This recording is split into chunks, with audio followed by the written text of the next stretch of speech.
Okay, stream going. Yes, it is. Hello, I'm back. I'm here. With the adventure that was Final Fantasy VII Rebirth, I've decided, you know what? Let's play some Disco Elysium. Uh, let's give this a shot. So, starting this up.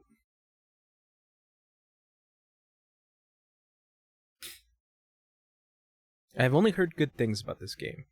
And then, of course, there is the legal issues within the company. So, there's that.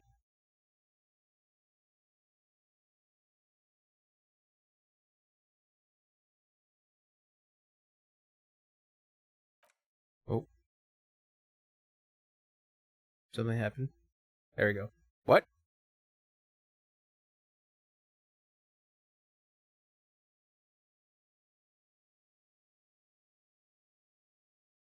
Okay.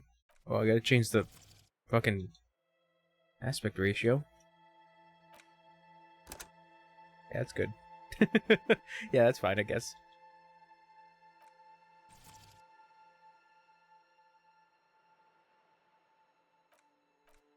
Collage.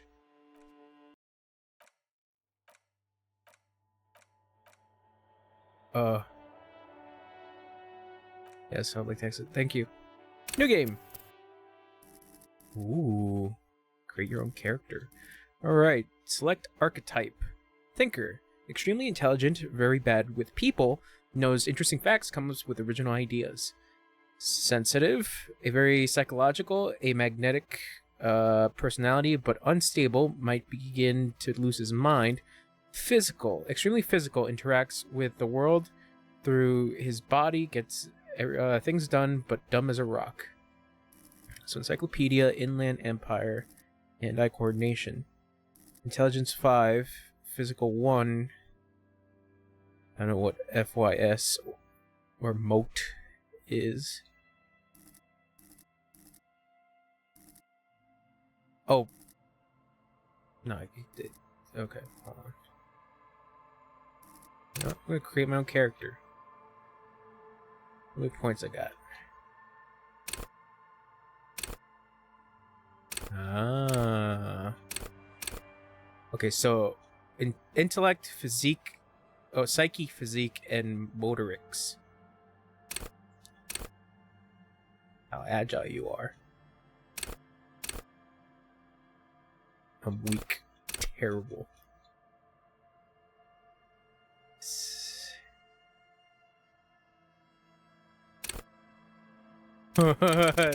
That's cool, the random. Alright. Intellect. I'm gonna have to go with that. Same thing with psyche.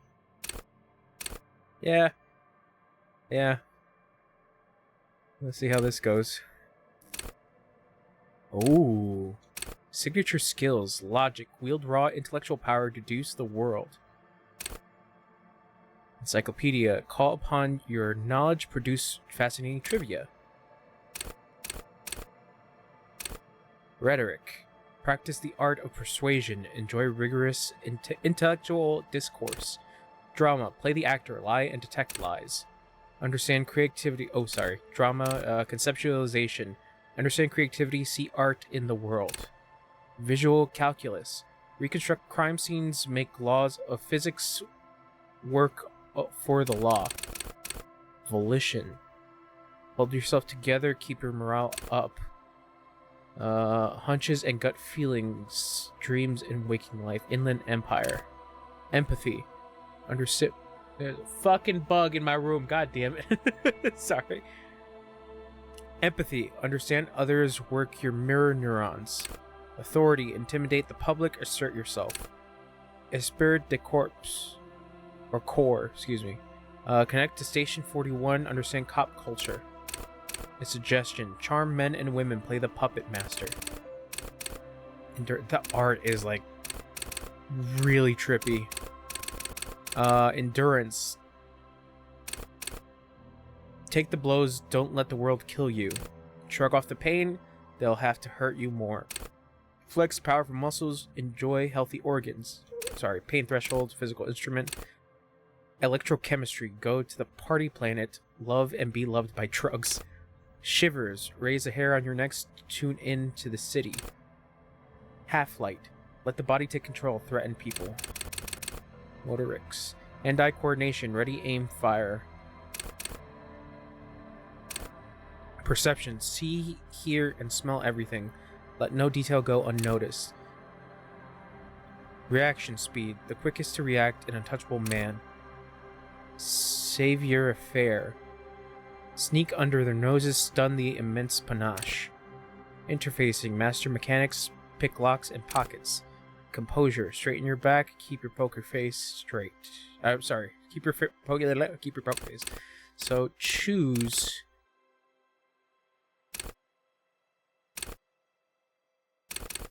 Trauma conceptualization.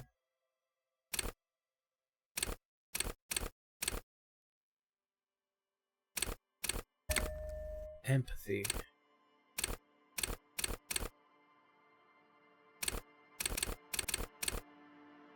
Persuasion.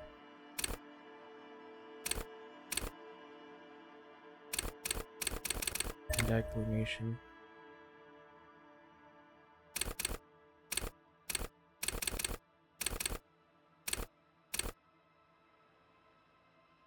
Endurance.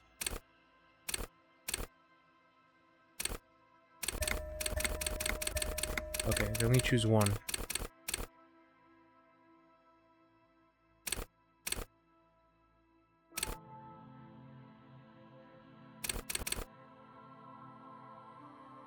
Wield raw intellectual power. Deduce the world.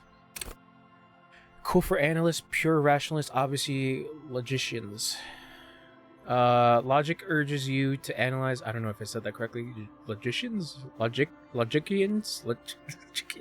I'm an idiot.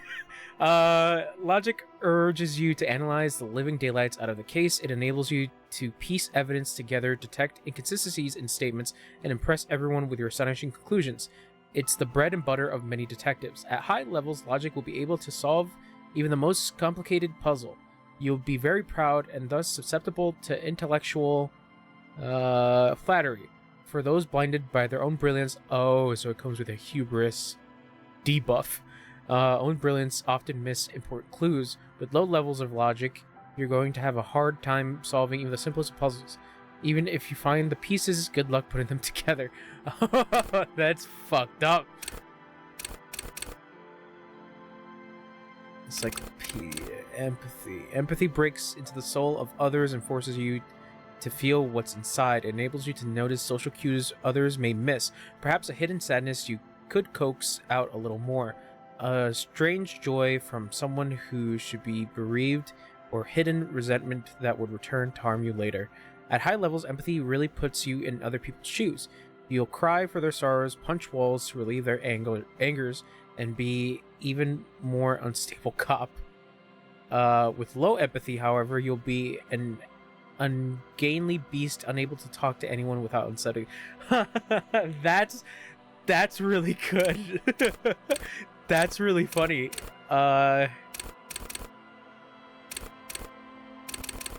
So either you overreact or you don't react.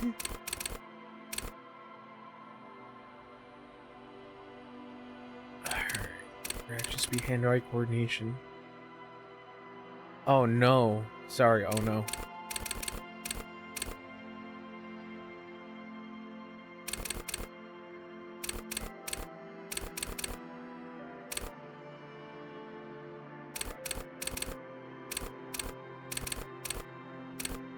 Ooh, this is tough. Oh no! Oh no, no, no. Sorry, I wanted to creep out character. Okay, yeah, that's good.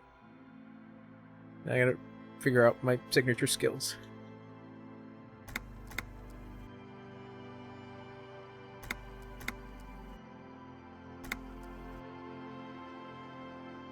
Encyclopedia that at high levels, Encyclopedia shares this wealth of knowledge to an almost overwhelming degree. While it may give you crucial breakthroughs, it more often will clutter your mind with useless tip. I don't know about that.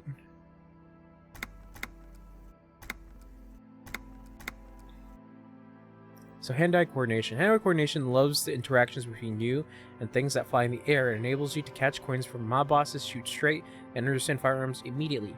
Want to know the precise make and mark of a pistol? HE, hand-eye coordination, got you. Want to shoot someone with it? Ditto. At high levels, hand-eye coordination makes you deadly, supposing you a weapon in your hand. But once you do, hand-eye coordination will compel you to take the shot, even if it's not the best approach. At low levels, however, you'll be even more of a disaster in waiting, because when the guns go off, they will always do. You'll probably hit the wrong target.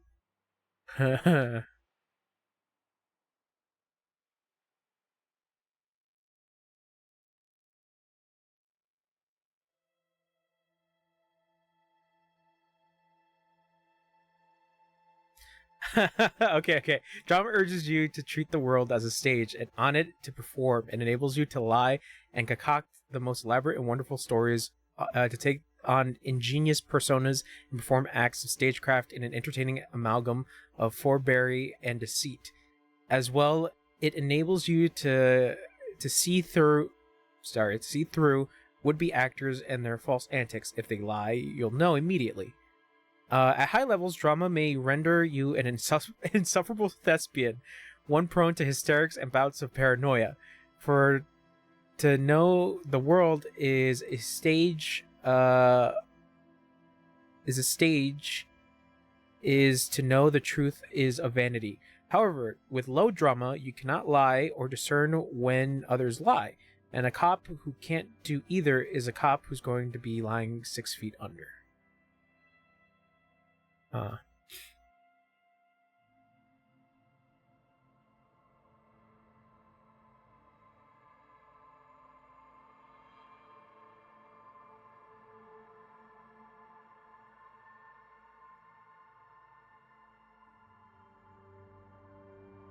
God, this is gonna fucking bother the shit out of me.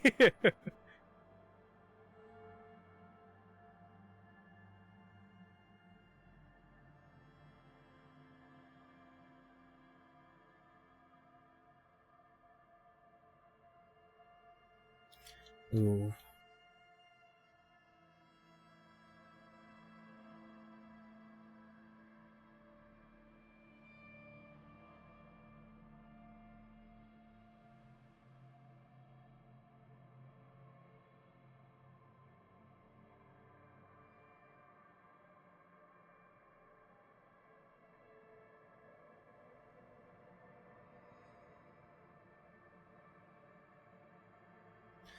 God, this is making me really think. Cause I've heard of like the insane shit you can get within this game. Of like this shit is gonna get wild. I guess I'll go with hand-eye coordination. Just to have one up. And that, since I already have my intellect and my other shit. The Furies are at home in the mirror. It is their address. Even the clearest water, if deep enough, can drown. R.S. Thomas. There is nothing. Only warm primordial blackness. Your conscious ferments in it. No larger than a single grain of malt. You don't have to do anything anymore. Ever. Never, ever. Never ever? Never, ever, baby. Simply keep on non-existing. An inordinate amount of time passes. It is utterly void of struggle. No ex-wives are contained within it. What was that about the X something? An awareness creeps up on you. A mass lies hidden in your dead angle, soaking in some lurid acidic sauce. It's bloated and shameful, a ball of meat surrounding you. This is a terrible line of questioning, and it will only lead to more awareness of the meat thing. Plunge back into the fathomless deep. No, I wanted to know about the X something. Ex-love. Ex-tenderness. It is foolish of you to resurface to the loss. Not after all the damage you've suffered to get here. Some of it irreversible. Stay. Sail with me through the abyssopelagic zone. Abyssopelagic zone. Elion Z. Never let me go. No, I want to get off now. I like pain and burning light and wanting things from people who don't want to give them to me.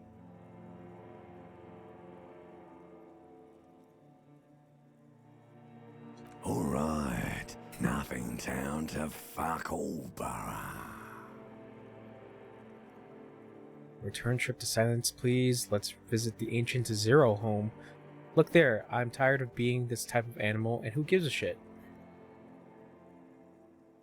Great choice, Elder One. It has always been like this, and it always will. Don't stop, keep singing, sing me the song of death. Wait, no, I need to belittle myself Do instead. you really? Don't be naive, of course. I want to sail the inky blackness forever ends. Alright. The song of death is sweet and endless. But what is this? Somewhere in the sore, bloated man meat around you. A sensation.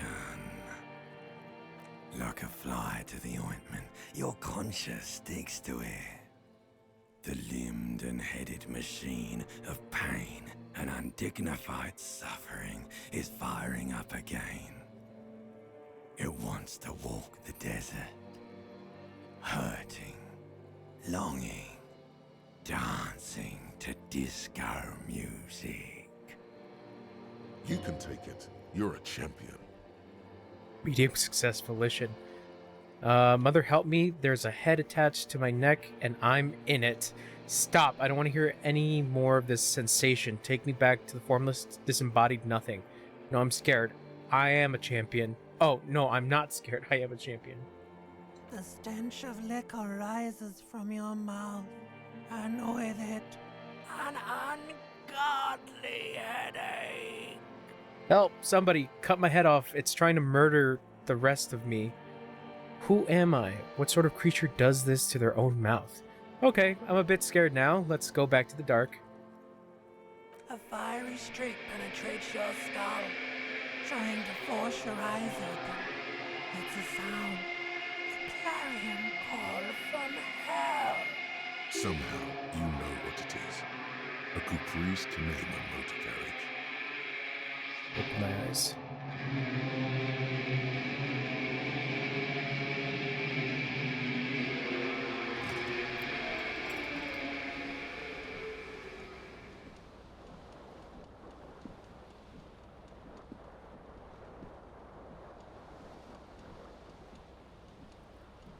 Oh god. 806.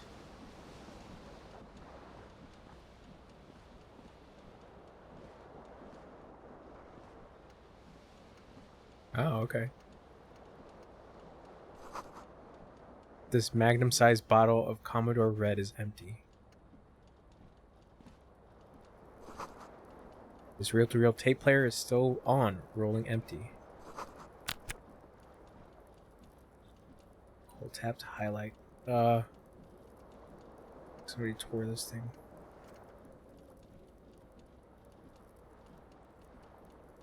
Okay, L1 is the button for that.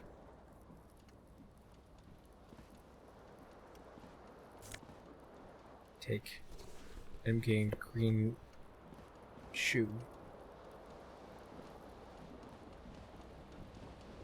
This fan has two chain pull switches. One ends in a tiny fan, the other in a light bulb. A truly horrific necktie has somehow attached itself to one of the blades. Or has it been consigned there as punishment? You feel as though this creature is your friend and wants to reattach itself to your neck so that you may continue your adventures together in this strange world. Savoir faire. You swoop up and take the tie. Snap. It's released from the blade. Warning, warning, the necktie is no longer contained. What you have in your hand is a fantastically colorful tie with 4 or 5 different patterns. The knot reminds you of a noose. If it's your friend, why was it up there? Who ties their friend to a ceiling fan? Maybe this thing is dangerous somehow. An ominous, foreboding feeling fills you as you look at the tie. On the fan. On the light bulb. A terrible mistake. Turn the lights off immediately. You can practically feel the photons burning a hole in your brain. Bring it Your on. eyes burn with photosensitivity. Damn it. It's not good. On the The fan. blades come squeaking to a halt. The switch must be broken because nothing happens. The air in the room is starting to feel like vaporized urine. The lights are off again. Alright. Broken window. The window stands broken in its frame. Cold wind blows in. Visual calculus. The shards face outward. Whatever broke this window came from the inside. Did I break it with my own hands? A fine web of scarring covers the back of your right hand, but none of it is recent. What did this then? More likely a projectile than a held object. There are no fragments on the floor from pulling a tool back in after impact. It's just the size of It the is impact. too large for a bullet, yet too small for a piece of furniture. You're looking for something heavy and larger than your fist. The single green shoe you found fits the hole almost as well as your foot. It would have also been heavy enough if thrown with force. Congratulations. You smashed the window with your own shoe. Now you only have one. If you're lucky, you could still find the other one on the balcony outside. The door to it should be outside your room. I should go The get that cool shoe. wind gushes in. Your toes curl up from the cold.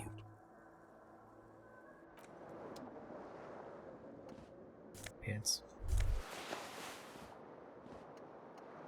You hear a jingle. Keys are clinking in the pocket of your flare-cut pants. It says, whirling in rags, on the aluminium key ring. There is a single key on the ring. The number 1 is etched on it. It should open the door.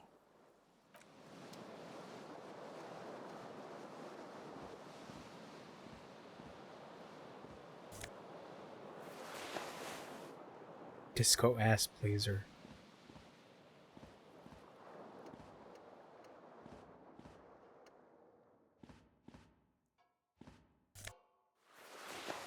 White satin shirt. A mirror hangs above a bent and broken sink. In a fierce discharge of masculine energy, someone has ripped half the faucet off. Hot water sprays from the base and steam covers the mirror. You cannot see yourself, just the outline of a man. Suddenly, you realize you have no memory of the face that awaits you there, underneath the soft vapor. Wipe the mirror. As you slowly reach your hand towards the surface of the mirror. Abort. You clearly have not thought this through. You won't like what you see there, and you will never unbecome it. I don't care. Behold. You have no idea who this thing is, do you? Of course I do. It's some kind of superstar. I think I'm a superstar. This is the face of late stage alcoholic. Dear Lord help me, what is this? It appears you're also dead. There's clearly rigor mortis on your face. Oh wait, is that an expression? Are you trying to make an expression with that face? Why? No idea why it's there. It just Please is. stop. It's horrible. You're scaring yourself. Nah, this is what superstars do. You can't, can you? It's like it's not even voluntary anymore. You have worn that grin into your face, and now it won't come off. What does it even mean? What is the emotion you're trying to convey? Superstardom, God, I don't know. It's indescribable. I think it's supposed to look suggestive. I'm afraid if Oh, I'm afraid it's meant for the ladies. The insinuating. Oh, sorry. I'm insinuating that I'm vaguely sympathetic. I think I'm sort of pulling it off too, in a sad has-been kind of way. There is some charm to it. It's an expression of pain. There might have been 10 years ago. It's little more than a cadaverous spasm now. Oh man, Encyclopedia Formidable. 13. Dig deep into your mind to locate the source of the expression. Electrochemistry. Attempt to stop the expression from happening. It belongs in the new, Yeah. the third decade of the current century. Enough time had passed from the failure of the revolution that, for a fleeting moment, free market economy seemed like the ultimate, uncontested way of life for our species. Okay. Things were good. It was smooth sailing. People made gold and champagne-tinted interiors and facades to suit the times, calling this the new style. But more importantly, disco happened. For Revachol, your city, that meant only one thing. Guillaume le Million. If it doesn't rhyme, you're not pronouncing it right. Out of the dazzling swirl of disco music, in an open-air boîte de nuit, somewhere in Revachol West, Guillaume's blonde mane appeared on the screen. He sang some bullshit. Then he made the expression. So I adopted it? Why? I feel the need to add a clicking sound when I make it. Click, click. How long ago was the new? Anything else? Who am I? Why did I drink myself into oblivion? I guess that's it then. You have some understanding of the near history of disco. The rest is darkness, aside from the useless fact that the motor carriage outside was a caprice canema. So I adopted it. Everyone loved it. Maybe you thought some of the stardust would rub off on you. Maybe it did. Either way, it's all gone now. Only the grimace remains.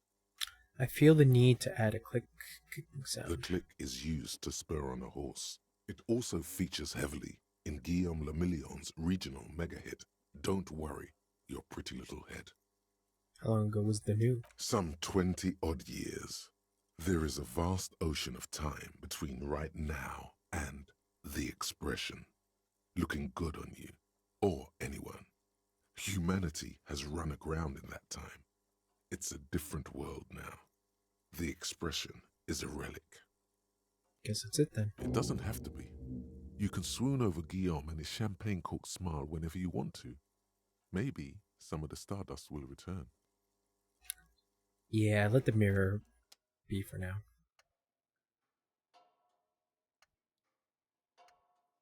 You see bottles in the bathtub, wine, beer, and sweet liqueurs. Okay.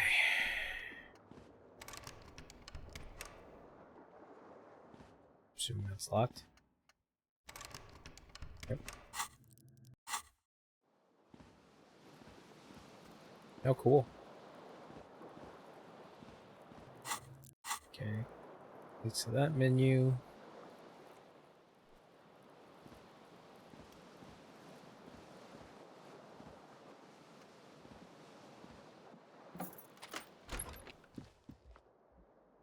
Hello. Hello, officer. Calendar says it's March, the year 51. The young woman raises a cigarette to her lips. Disco dancer.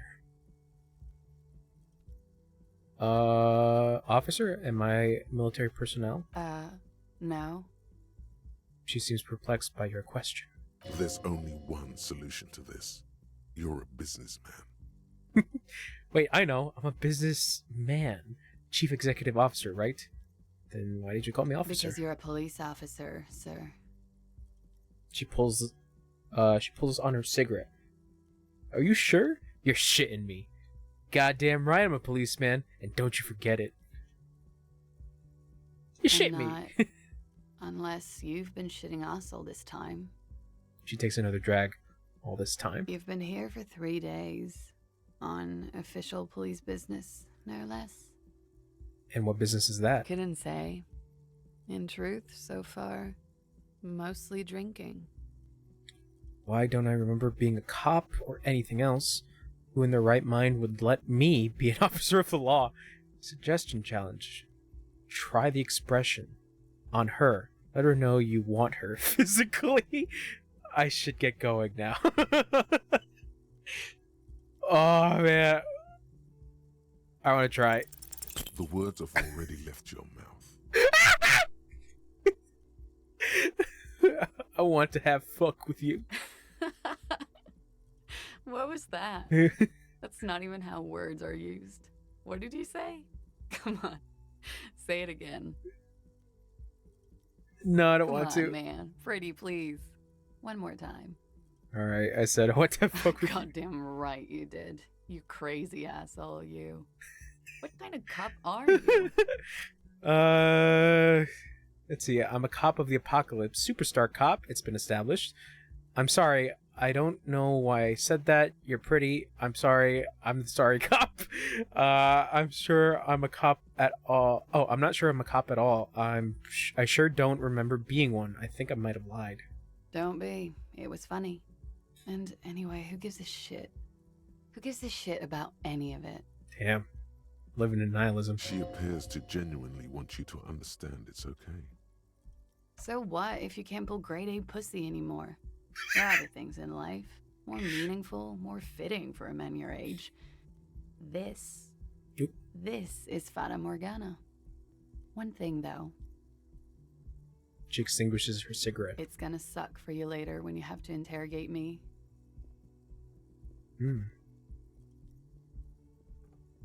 And for the record, no, I didn't do it.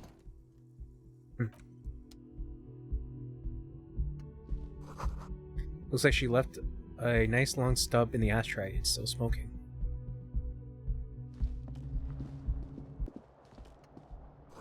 There's something on the table. Guana's -4 degrees centigrade, bad road conditions.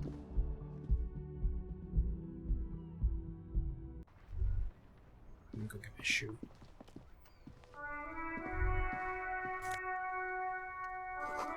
A gust of briny wind washes over you.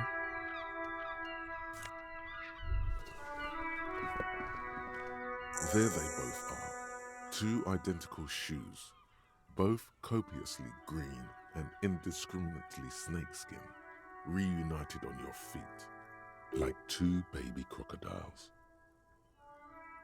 Wait, these do not look like the normal cop shoes. How do they fit? Discard thought. It's pretty clear a normal cop is not what you are. How do they fit? Good, they're balanced, comfy. Feels like the only good thing about you right now, truth be told. The smell of the sea makes you dizzy.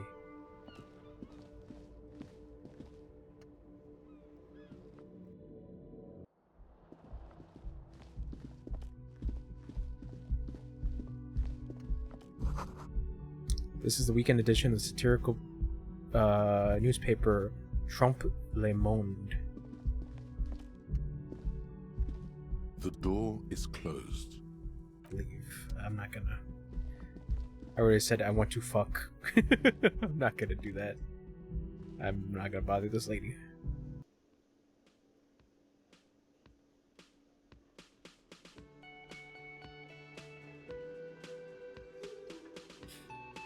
Here I am.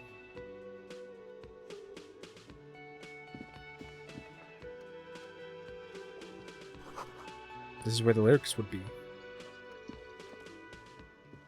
A big old karaoke mic just waiting for someone to sing into it. The speaker is connected to the radio. The music is seasoned with static. You should totally sing karaoke here, the first chance you get. Your emotions need to be expressed. People need to know your vast, oceanic soul. My soul is immense. My soul is modest. It's normal size. My soul is puny. My soul's cubic contact is obscured by the hangover. Of course, at this point, precise measurements of your soul can only be performed from the outside. It needs to be heard through a PA system by other people. This goes well with theory I'm developing. Now I'm a down on my luck superstar person. What should I sing when it comes to it?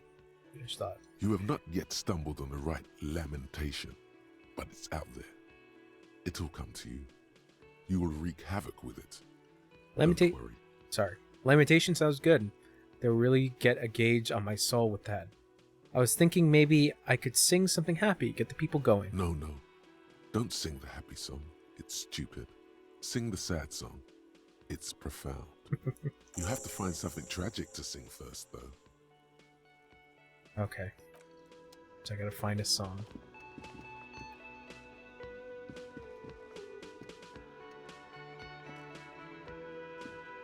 There we A go. man in his late 20s stands behind the counter, inspecting a stuffed seabird. As you approach, he gives you a sideways glance, then looks down again. That was disdain in his eyes. Even now he's purposely ignoring you. Something tells me you don't like me. Like the A stuffed bird. competent work of taxidermy. The white and brown seabird lies among piles of coasters and drying mugs. One of its wings broken. The man is trying to mend it. Did I break it? Looks like the bird was ripped off the shield that was used to mount it, most likely on a wall. This is the Great Skua. The seabird is the symbol for the discovery of the Insulindian Isola, the part of the world you are in right now. Something about it makes you feel bitter. That's the Great Skua, right? Look, your buddy is over there. He looks at the doors where a man in a bomber jacket is tapping his foot on the floor. Why don't you go and talk to him, okay? What do you mean, my buddy? He pretends not to hear you, concentrating on the bird instead. Something tells me you don't like me. Oh no, you're a hero. A real hero cop. Could the massive property damage upstairs have anything to do with this? So not only am I a cop, but I'm also a hero? You're being sarcastic. Am I? Or did you ride in, take the body down, solve the murder, and not trash my hostel room? Oh my god, I did all those things? I'm guessing I didn't do any of those things. I do not appreciate your tone. This is no way to talk to an officer. No, you see, actually, you didn't. You haven't done anything even remotely useful since you got here. What have I been doing then? Have you seen me around? No, I haven't seen you around. I'm not always here. He looks down again and keeps plucking at the bird. Are you the bartender? No, I'm not the bartender. I'm the cafeteria manager. Understood. Mm-hmm. Leave.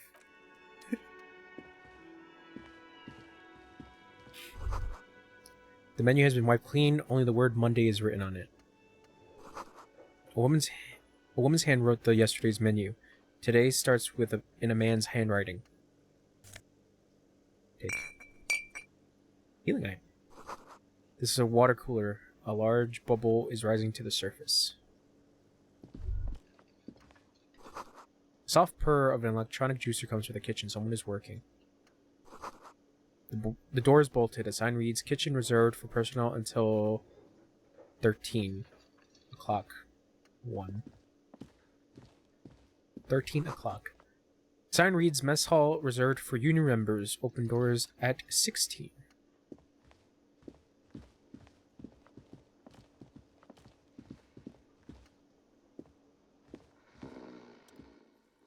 A man is sleeping at the table, wearing mud-caked boots and rolled-down overalls. The back of his shirt reads Wild Pines, encircled by a logo with a tree. On the counter, rolled out of his open hand, you see a blister pack of headache medicine. Pick up the pills. Wake him up. Pick up the The pills. man does not mind. You probably need them more than he does. You've just picked up some magnesium. This item is stored in the bottom left corner of the screen above your character portrait. Use magnesium to heal your morale if you have morale damage. Leave. Bottle. A bottle of rum has been knocked over. Beautiful dark liquid is spilling out.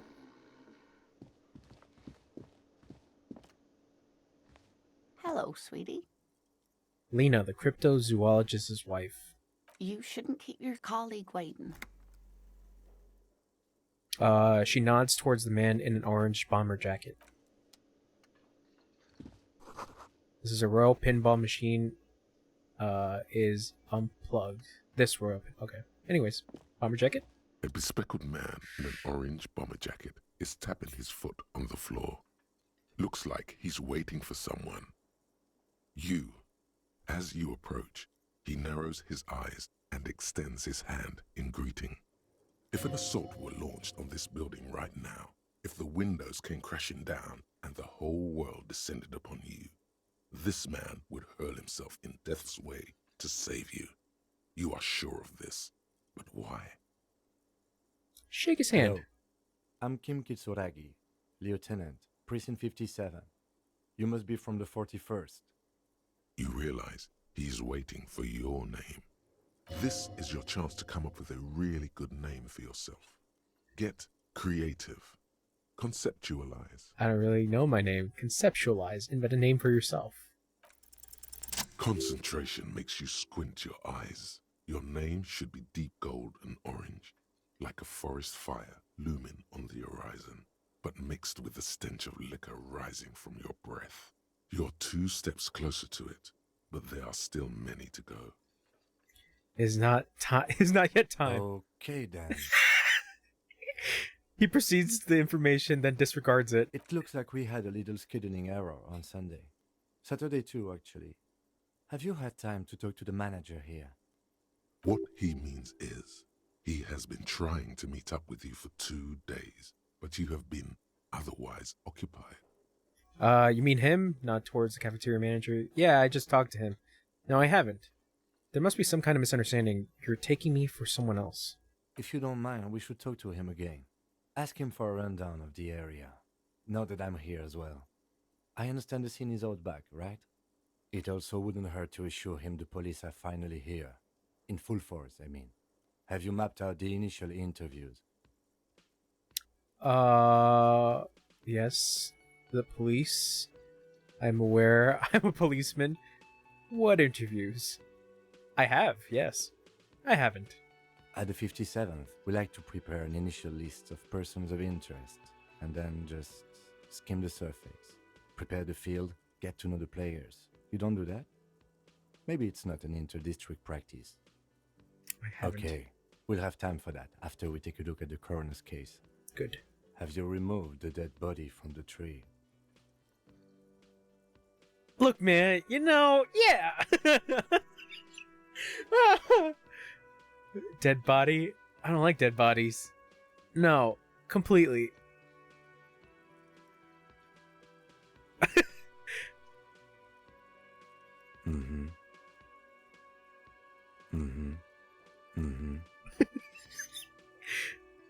No. So, the body is still in the tree.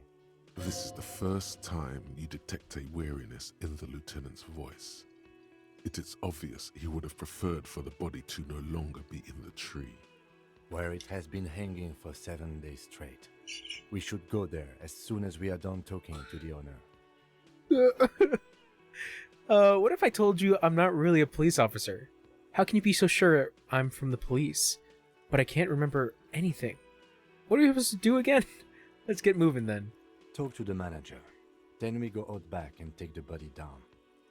After you, officer. If you're about to embark on an investigation, shouldn't you have a badge? Wait, shouldn't I have a badge or something? Check your pockets. You mean you don't have a badge? Wasn't on me when I woke up. Losing your identification card is a serious matter. My vehicle has a shortwave. You can use it to report your badge missing. I advise you to try to locate it as quickly as possible. But getting the body down should still take precedence. Fair enough. Lieutenant Kitsuragi is now in your party. You can talk to him whenever by interacting with him. Cool.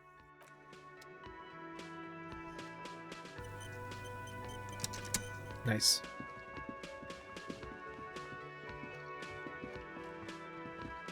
The man with the unimpressive beard notices you approaching. He drops the ledger he was holding and turns to the lieutenant. Mr. Guard, right? You run this place. The lieutenant glances into his little notebook. Yes. He responds tersely. I am Kim Kitsuragi from Precinct 57. This is an inter-district investigation, so joining me from Precinct 41... He looks at you, realizing he still doesn't know your name. The Harbinger of Ruin. What is gold and orange like a forest fire but smells like liquor? I'm currently in between names. Fantastic. It's like when you've left your band but you haven't decided on a solo artist name yet. Kim is about to say something, let him. Right.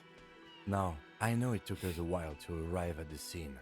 It also took you a while to call us and report the dead body. It was you who placed the call, yes? No, I only just got here. It was probably Sylvie who called you. She usually works the bar here. I'm only temporarily taking over her duties. Do you have her number? As a matter of fact, I do. He looks behind a pile of coasters, finds a slip of paper, and hands it to the lieutenant. You said you just got here. From where? Are you a local? What, of Martinez? No, I live in Jamrock. I only sometimes come here to keep an eye on the place. This is just one of the many, many cafeterias I manage. But you still know your way around, yes? In case we need directions. Yes, I know where some things are, but as I said, I don't live here. I just used to work here. And I'm not going to start working here again, if that's what you think. I didn't imply that. Detective. He probably means this is where you step in and ask your questions. Right then, questions. I got this. Play the fool. Who, me? No, I'm good. Pass the questions. His face expresses profound doubt in your having this. Where exactly is the body? Behind this building, there's a courtyard. They hoisted him up on a tree there. How do we get there then? That's easy. See that door there? First you exit through that. Then to your right, you should see a big hole in the fence. A really big one. You can get to the courtyard through there. No need for the keys. The hole is big enough for the Franco-Nigerian cavalry to fit through. Does he want you to feel guilty of making that hole? It's implied in his voice. Who killed him? I don't know who killed him. I'm not the police. That's your job. Did you kill him? What are you, crazy? Of course I didn't kill him. Why did Sylvie go away? She went away because none of your business. Have they not been telling you you're a cop? Am I not a cop? Everything is my business. Okay, you got me. She went away because of the dead body out back. And because I asked for her number. That's why Sylvie went away. I hope you appreciate that. I do. Thank you. The lieutenant says he opens his little notebook at the cover. The number is safely tucked away in a small pocket. Mystery Is solved. it? Because I thought you were supposed to be investigating the lynching, not my employer conduct. This stuff gets on my nerves. I'm a feminist. I guess I like it. I like to be thorough. Everything has something to do with everything. I don't know. I just went for it. You're right. I probably shouldn't have asked. Good for you. Was there something else? I'd like to get back to what I was doing. That's all. Let's go. Nice. Not so fast. You owe me 130 real. No one is saying the multi-pattern necktie you found tied to the ceiling fan can talk. No one. It must be merely imagination. But Let's bail! Time to push the eject button! Sounds like a responsibility! You don't like those! What's real? Slip away unnoticed. I know you shit. Oh, excuse me. You owe me 130 real. He pronounces the R with a mock aristocratic accent. the IIR, or Inter-Isolary Real, is the global reserve currency. Whatever part of the world you're in right now, it's safe to assume he means you owe him some money. By real, do you mean some form of street cred? Oh, I understand. You mean I owe you money. Wow, you're a genius. Yes, that's right. Money. You owe this establishment 130 real. He points to the red ledger on the counter. Who does that clown think he is? Arrest him! Did I just hear my tie speak to me twice? What did I do to... Oh, what do I owe this place for? But what exactly is money? You're under arrest. What are you, a philosopher? Actually, I might be. Since I woke up, I've had trouble remembering even the most basic concepts of reality. No, I'm just getting my bearings. Money is what grown-up people use to pay for things. Things like this hostel room, or 8 bottles of potent blend, and 9 packs of Royal Extra. You use it for everything, really. Interesting. Where do I get it from?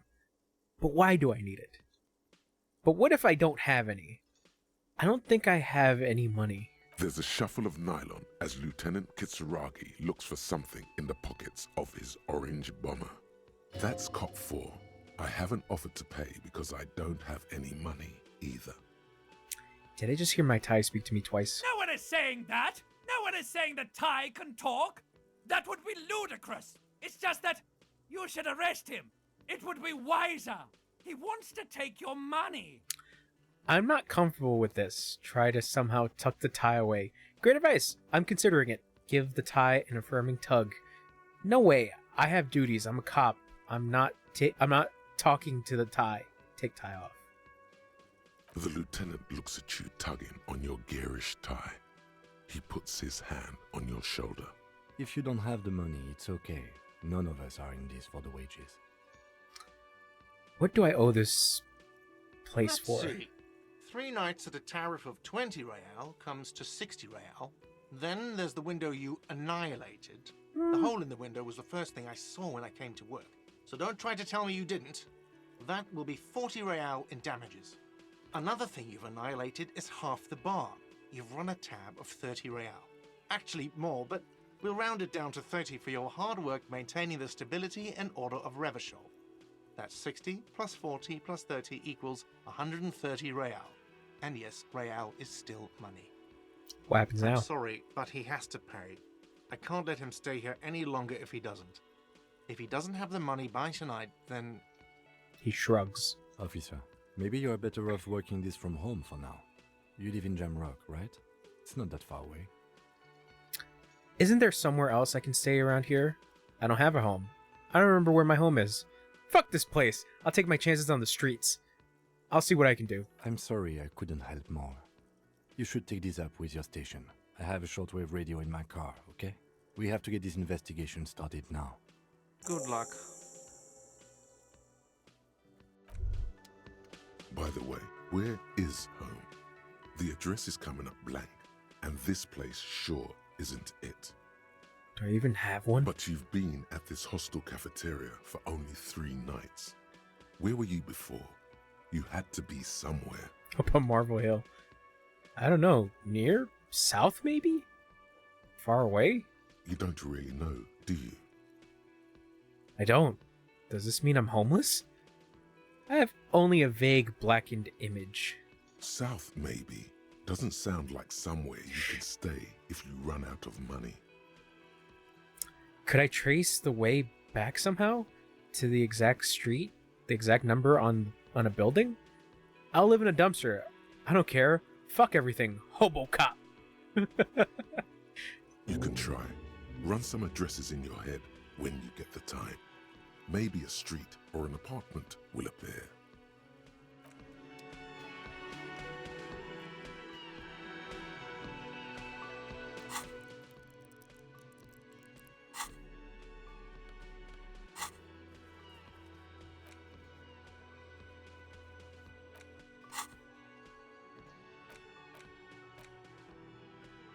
Oh, interesting. Guillaume Le Million. Whatever happened to Guillaume Le Million? Who, with his amber mane and sparkling teeth, gulled the tattered remains of the nation? While you suffered and suffered, did he dematerialize in a cloud of cocaine dust, or did he simply stand in the corner and melt into slendering new lines of some starlit... I'm not going to try to pronounce it. De nuit? Boite. Oh god, nope. Spare a thought for his great ass too. Or wait, maybe he became a police officer in Revachol West.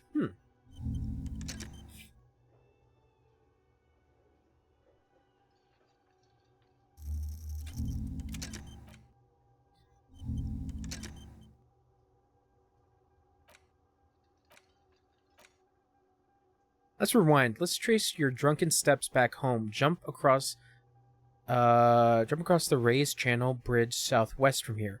Fall over, get up, get off the asphalt. In 20 minutes, shuffle your feet through the courtyard, scaring little children. Go under the great raised motor track, the 881, until you reach Le Domaine Imminent in North Jamrock. The streets are frozen this time of the year, caked with ice.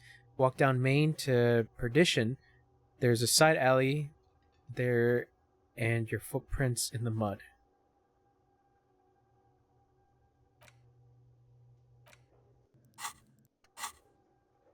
Thought cabinet journal. If for damages, who made the call? Sing karaoke.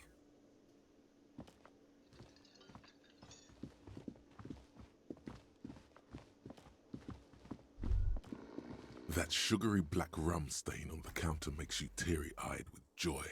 It's almost touching how syrupy and sticky it is. How long have you been up already? Pretty long. It's drink o'clock. Attaboy. It's coming back to him.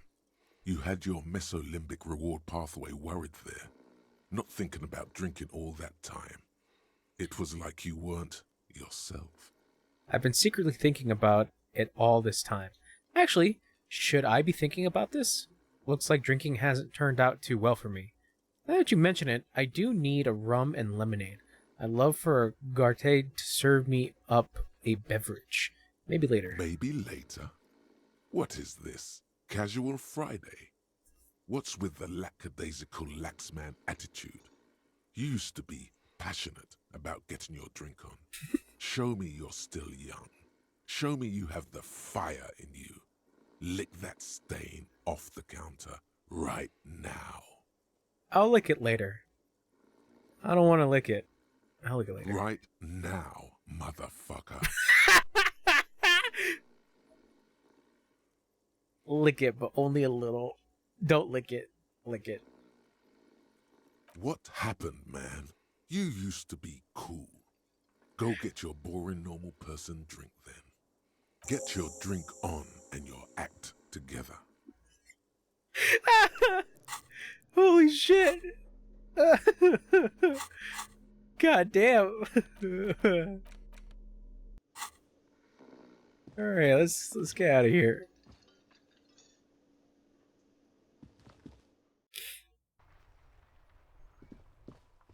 Oh. Yeah, seems like it. Rue de Saint Ghislaine. 8B. An old call box with a matrix of push buttons lists all the companies in the East Delta Commerce Center.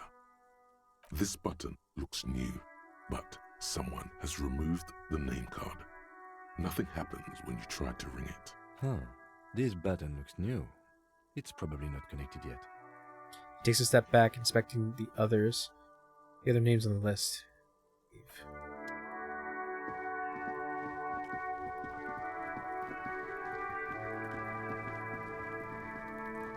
Oh shit. Smells like spoiled meat and curdled dairy. A human being decomposes. There are several footprints in the mud, left by work boots. Anywhere from 6 to 12 pairs have walked here. What kind of boots? Visual, I could get an exact count. What do you think you are? A super detective? You're hungover. These are just dents in the mud. No pattern emerges for the time being. What kind of Heavy boots? workers' boots with reinforced toes and hobnails all over the yard. Isn't this something an industrial worker would wear? Nope. What kind of boots? Lieutenant worker boots track. Noted. Lieutenant Texas has a little notebook.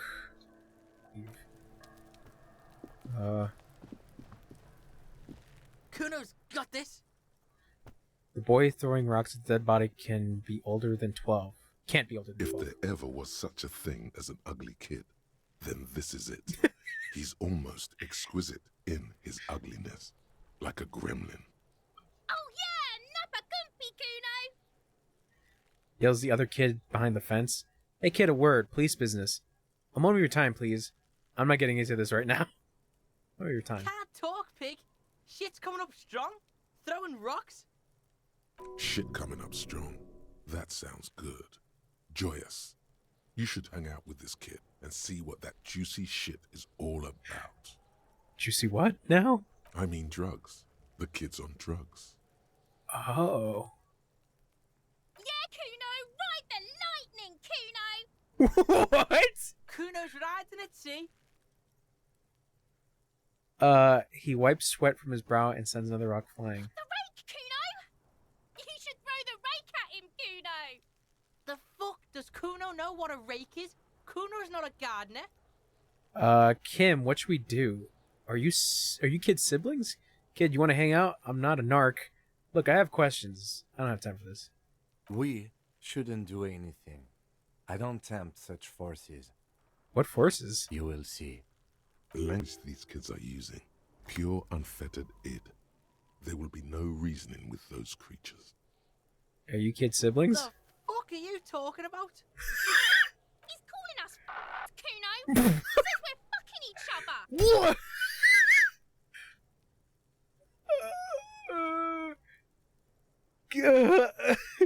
Kid, you want to hang out? I'm not a narc. Fuck no. Kuno doesn't buy that shit. Fucking entrapment shit. Look, I have questions for you. Alright, entertain the Kuno. Show me what you got. What you got there? What you got, huh? Show me what you got. The body, what do you know about it? Shitload pig. What's your question? Don't tell the pig shit, Kuno! Kim, help me out here. What do we want to know? If I were to want to waste my time, which I do not, I would ask them who he is, how he got there, and the usual. The usual being, have you seen anything out of the ordinary? Or have you seen anything suspicious? Do you know who he was? Do you know how he got up there? Have you seen anyone suspicious? More on this later. Right now, let's talk about something else. Kuno's fuck imp. Kuno uses the fuck imp for target practice. He's trying to hide the fact that he doesn't know. So you don't know anything. Kuno knows all kinds of shit. Kuno's not a snitch, that's all. Trying to make the Kuno sing into the popo phone. Do you know how he got up there? Probably climbed. Kuno was busy down the road when that shit went down. So you didn't see it happening. You heard Kuno. Kuno wasn't even in Martinez. Kuno wasn't in Revachol. Kuno wasn't regional. Oh, okay. Where did you go then? I don't know. Some fucking He looks around, trying to come up with something. Mesk or I don't know. Some other place. Night City. Kuno was in fucking Night City. There is no Night City anywhere. That sounds like the name of a city in some pulp science fiction novel. That's pretty good. That's a fictional city name. Night City doesn't exist. Why you gotta be riding Kuno's ass? You haven't been where Kuno's been. You haven't been in Kuno's head. You wanna know where Kuno was? You wanna know what Kuno's been fucking up to? Don't tell him that, Kuno! It's lame! It's not fucking lame. Kuno's building Kuno's City. Night City. Rage City. The City of Rage. That's it. And it's not lame. Lame! That's the name of Kuno's City, bitch. Get the fuck off Kuno's back. This shit ain't about that. Have you seen anyone suspicious around? Just a couple of pigs sniffing around in the dirt. That seems pretty fucking suspicious to Kuno. Yeah, you tell the faggoty, Kuno! Jesus Christ. Looks like you're a fagari now, whatever that means. The suspicious question doesn't really work in antagonistic situations. More on this later. Right now, let's talk about something else. You're testing Kuno's patience here. Get lost, I want to discuss the body with you again, Kuno. About the crime scene, you kids often play in this yard. I gotta ask, who is Kuno? Kuno's Kuno, pig? The boy points to his chest with both thumbs. So you refer yourself in the third person. Kuno some kind of gang name? Got it. I got another question. The fuck are you calling a third person? Kuno's the fucking first person? He looks slightly confused, but proud he came up with that retort. But right as he's getting distracted, you hear a malevolent hiss from behind the fence. Watch out, Kuno! He's trying to fiddle you! He's gonna put his hands on you! What? The thing behind the fence starts squealing shrill and violent like fire alarm. Help! Pig's got Kuno! Help! Rape! The sound gets louder as a child shouts at the window overlooking the yard. Help! He's got the Kuno, help! I was gonna leave. Yeah?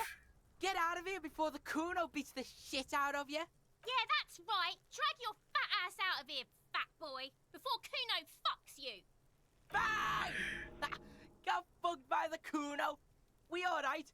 You wanna get fucked again? Come back. Jesus Christ!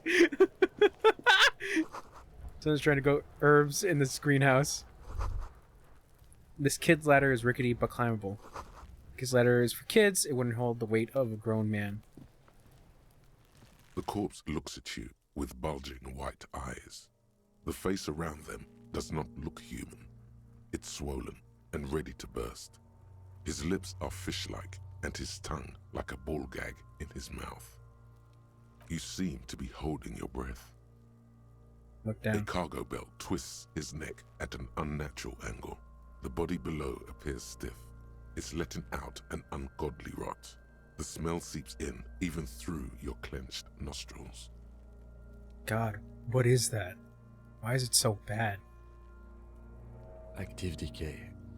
It's okay to throw up, officer. No one is judging.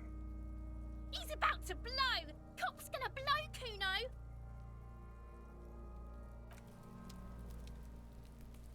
There he still is, looking right through you with his white eyes. The body below is entirely dedicated to that corpse smell. Yes? Tell me about the case. What do you want to know? Literally anything about it. I can't remember a single thing. Maybe you can tell me what you do know to help me narrow it down a bit. I know literally nothing about it. Only what you told me before. Do you want me to brief you?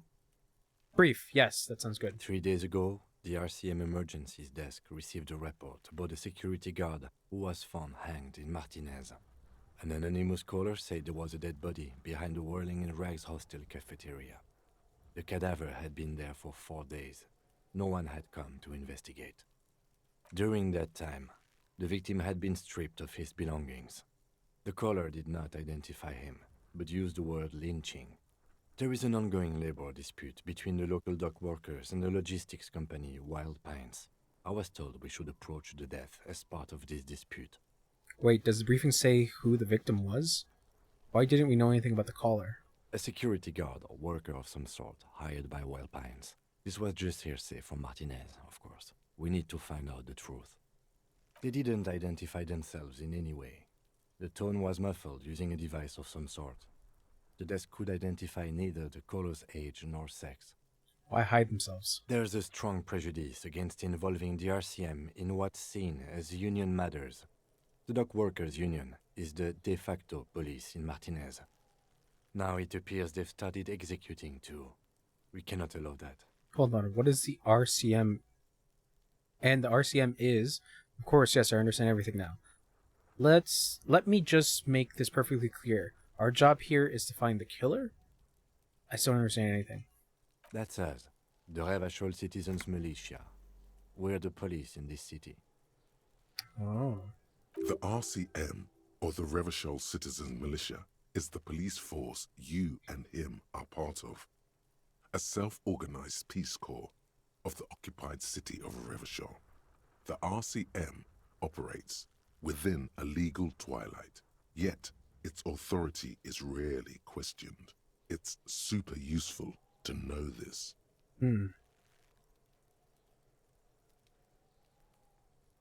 That's right. Okay, can we go over preliminary info again? Would you say this is a mysterious case? If we're from different precincts, why are we on the same case?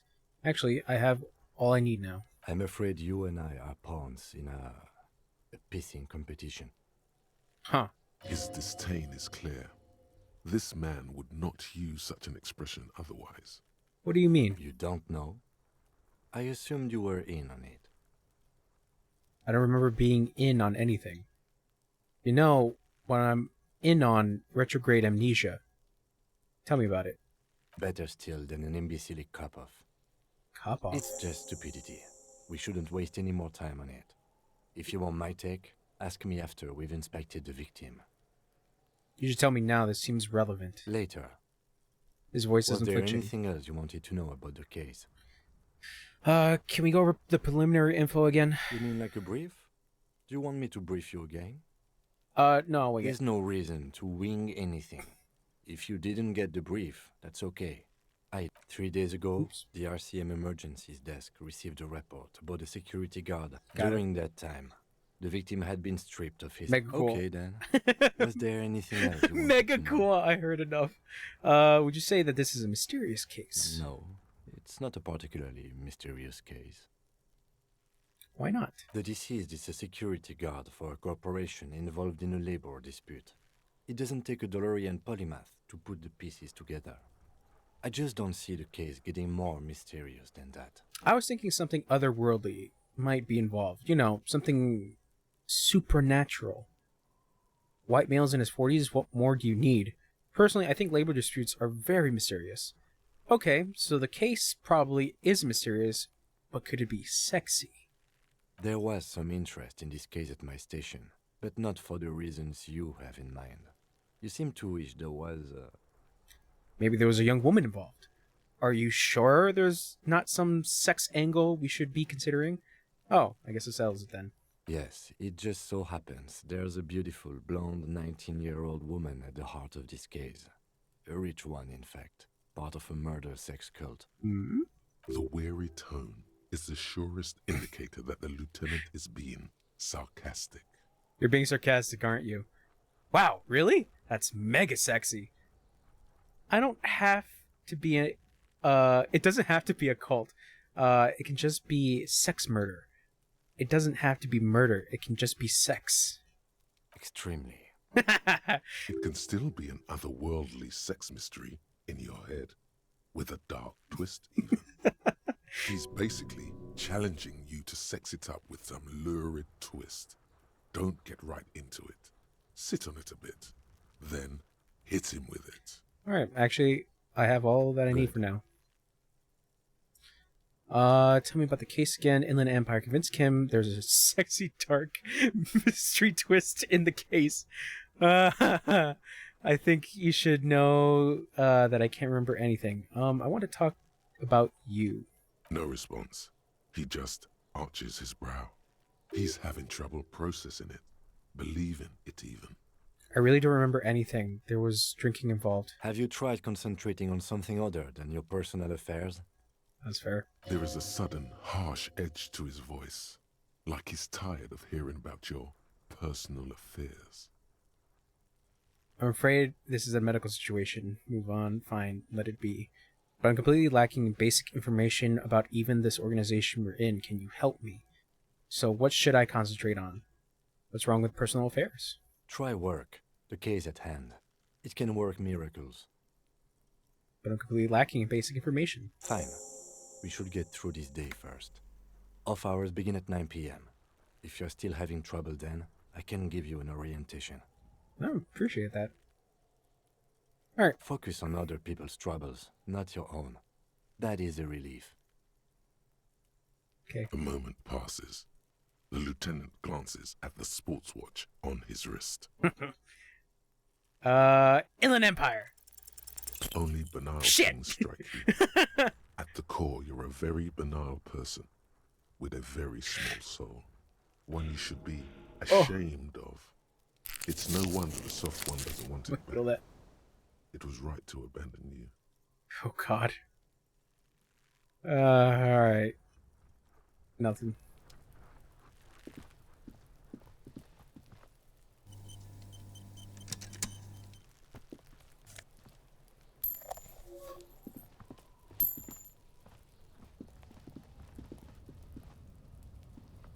An inconspicuous pile of the roofing material Eternite.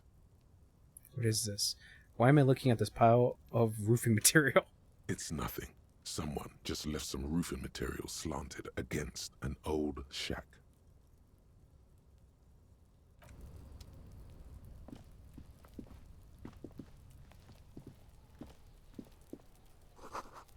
The winch mechanism has been oxidizing for some years.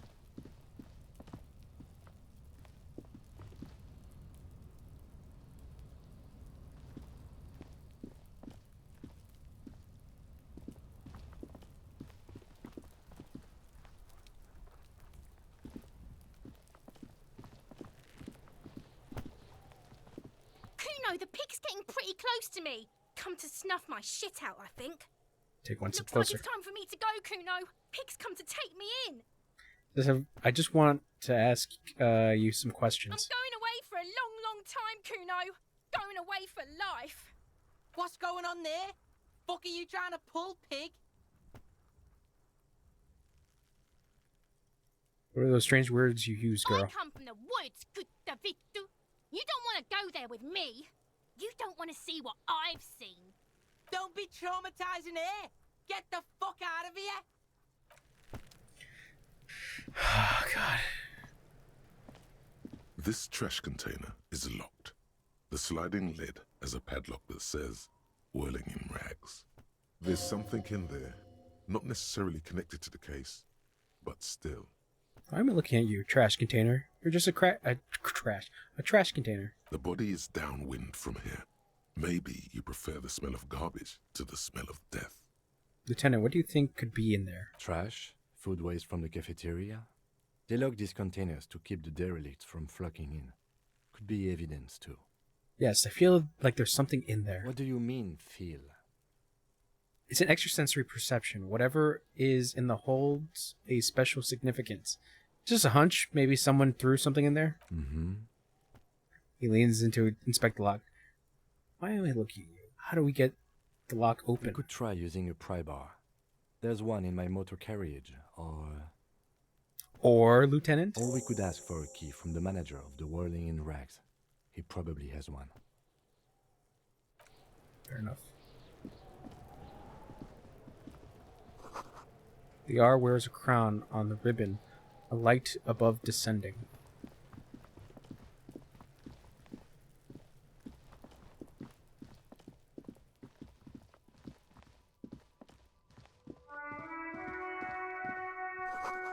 Bottles inside, you can pick them up if you had a bag. Hello, sir. Step right in. The store is open.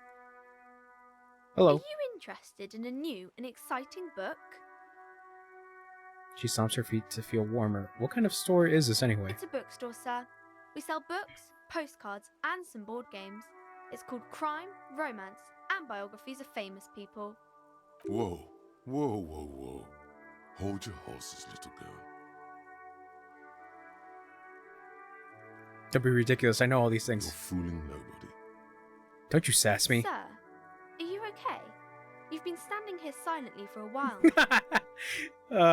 It's okay. Is it okay if I ask you some questions? Okay, sir. I'll try to answer any questions you have.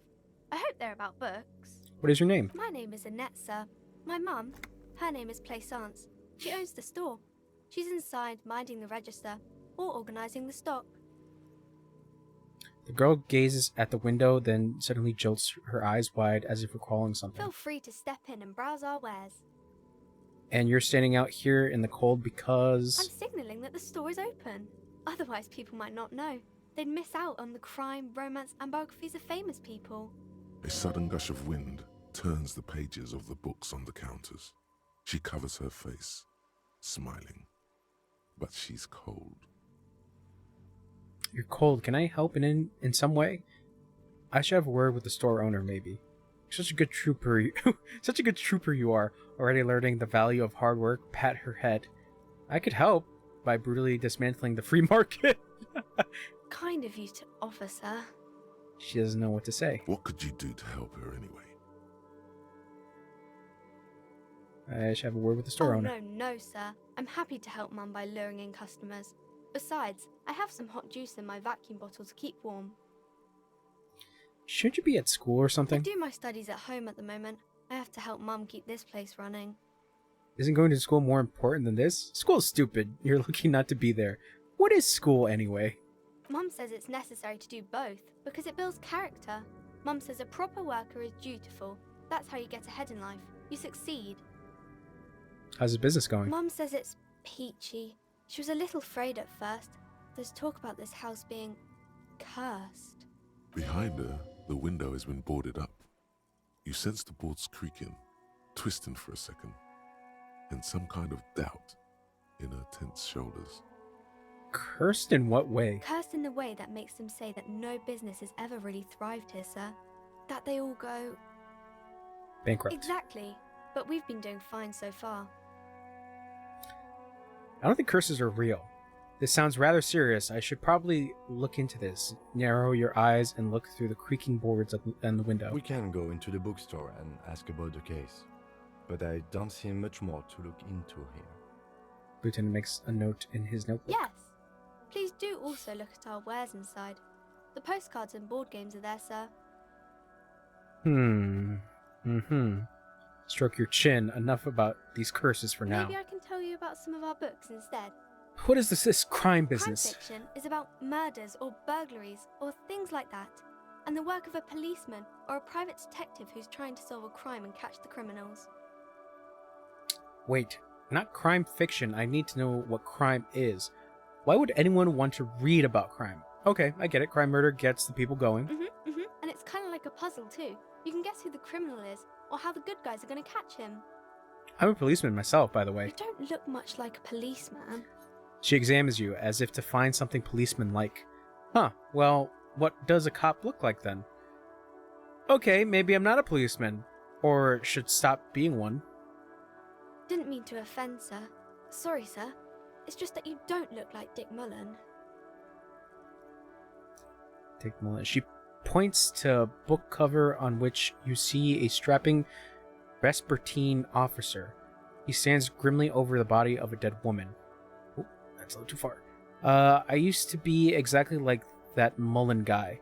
Then I decided to live a little more. You know, nobody actually looks like the guy in the picture. That's just a stupid fantasy of a man. It's not your body that's important in police work anyway. It's your points to your head. Wow, look at that guy. I'll never be as good as Mullen. Actually, I had other questions. Points to my head. Head? Yes. No, it's your soul. Your blue soul. Not head, child. Heads. Soul. Flexibility. There are millions of different people out there, and you have to get into their head. Sometimes you gotta be the killer to catch the killer. Soul. That Mullen guy looks like a Hampelman who could respect the face. Wait, who could respect that face? It's not even drawn correctly. He lacks soul. I'm not sure I understand. Police officers gotta have the right stuff, an ingrained sense of the law. No one would follow a weakling like Mullen. If you say so, sir. He's just a fictional character. He's no match for your soul. Maybe you can show me some real police work, sir. Like in the books. Ooh, alright. What is romance? Who are these famous people? What is romance? It's the type of book where there's a rich lady and she has to choose between the good man and the bad man. She smiles at the thought, perhaps imagining herself in that situation. Or there could be a story about a poor lady getting a rich man. It's about man and lady business, sir. What about a poor man getting a rich lady? It happens, but usually the guy gets rich in the process. Or should actually be rich himself, but has lost his family property unjustly, like during the revolution or something. I see. Those are unhappy books, for most of the pages. People sad about what they have lost, but then it all turns out just fine in the end. What about when both of the men are bad? These are not very common. You can't have a choice between bad and bad. Nobody wants to read a story like that. What if it's written really well? Well, maybe then it's fine. Maybe if the lady then decides not to pick either, What about- because she doesn't need a bad man. Yes, that would be interesting. What about when everyone is poor? That's really not a proper romance story. That's more like everyday life. Sometimes you have to write about real life things. Not in romance books, sir.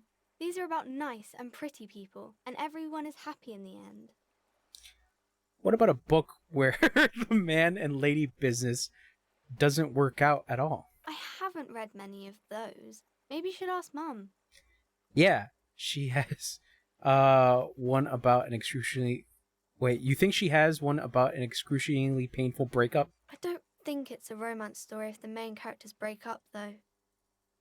No. Think about it. One where they plunge into a torrid spiral of pain and recrimination. Only it's really long and drawn out, scarred for life, phantom limb. No, I don't know. She looks at you with puzzlement.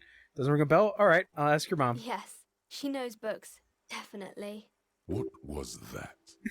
An idea for an unfinished novel stuck somewhere in your forebrain?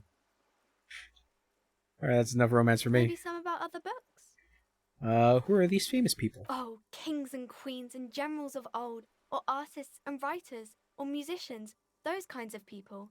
There's usually something extraordinary about them. She scratches her cold, reddened cheek, then continues. I think that's why people read them, to find the secrets of their fame. Seems like most people who read those books fail to get more famous from reading them. Reading those doesn't make the readers more famous, does it? But it does make the famous people more famous. She smiles gleefully. Fame sounds delicious. Maybe someone will write a book about me one day. Fame is for vain people. I have better things to do.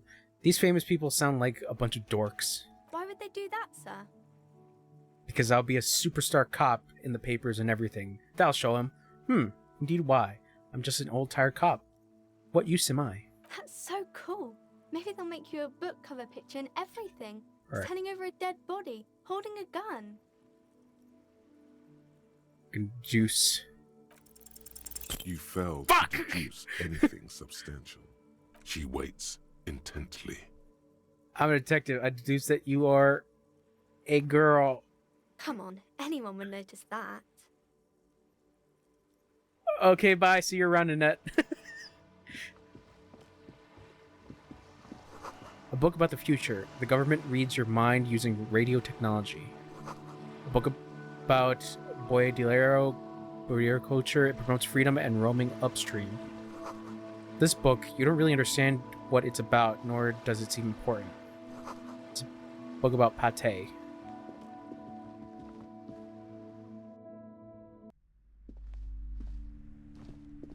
Welcome to Crime, Romance, and Biographies of Famous People. My name is Plaisance. The clerk extends a greeting. Be welcome, and please take responsibility for the energy you bring into this space. Before we go on, you seem to be well off enough. Can you give me some money? I feel there won't be an opportune moment to ask later. So you're the owner of the store? I am the proudest owner of our little shop of culture. Her voice is high-pitched, as if to give it more penetration. What if I went to buy a book? The girl outside mentioned about this place being cursed. Your daughter is the one standing outside the store, right? Annette, yes, my daughter. I hope she wasn't slacking off again with her nose in science fiction. Tell me, was she at her post doing her job like a proper girl? Yes, of course. Wonderful. Did you talk to her? Yes. Great.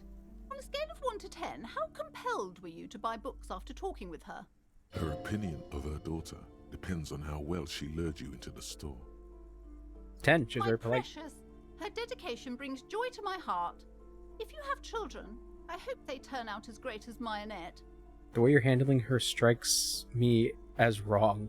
Annette is quite the trooper. She's great value add.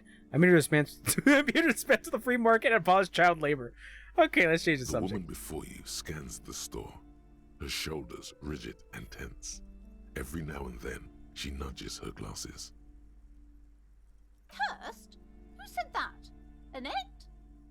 I will have a word with her. This place is not cursed. It has a robustly magnetic energy. Good for commercial activity. My business is thriving, sir. What in God's name is she talking about? Okay, farewell.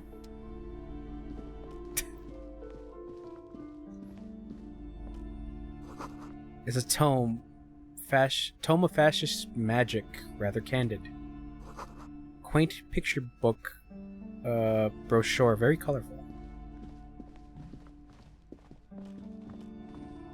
You see a set of tattered curtains blocking the way to another room.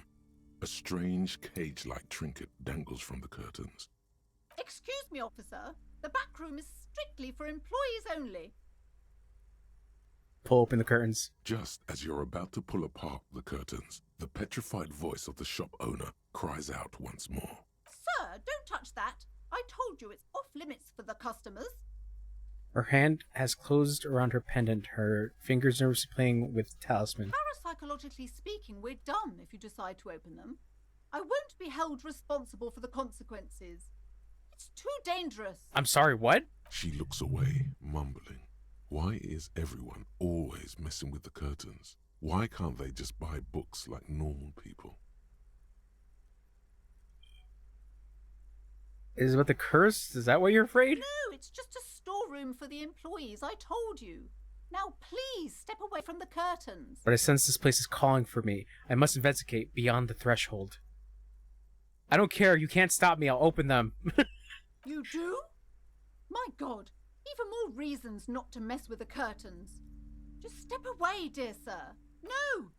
Please just talk to me, officer. Come here and let's talk this through before you decide to do anything extreme. Talking is always good. Go see what she has to say. There is something mysterious about the curtains.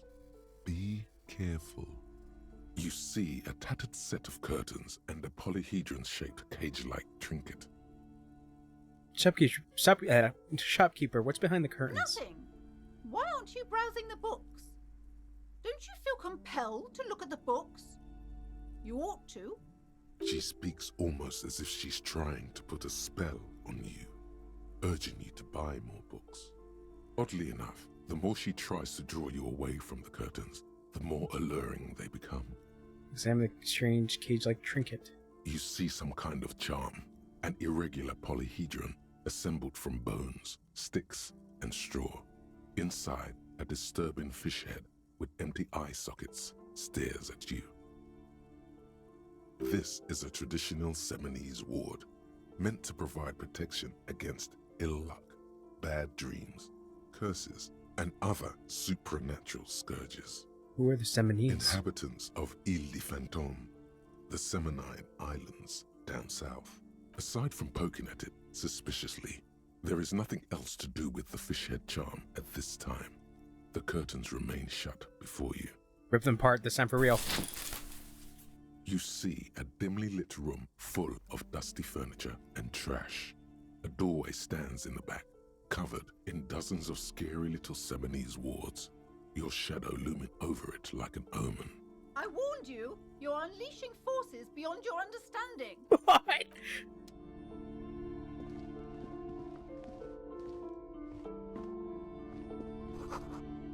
Ghostly silhouettes of hairdressers, or hairdryers, excuse me. A vaguely androgynous portrait of a man. A heavy door with a missing handle stands before you, covered in dozens, if not hundreds, of Seminese trinkets and charms. Knock on the door. Only an echo. No one is there. Paint threshold.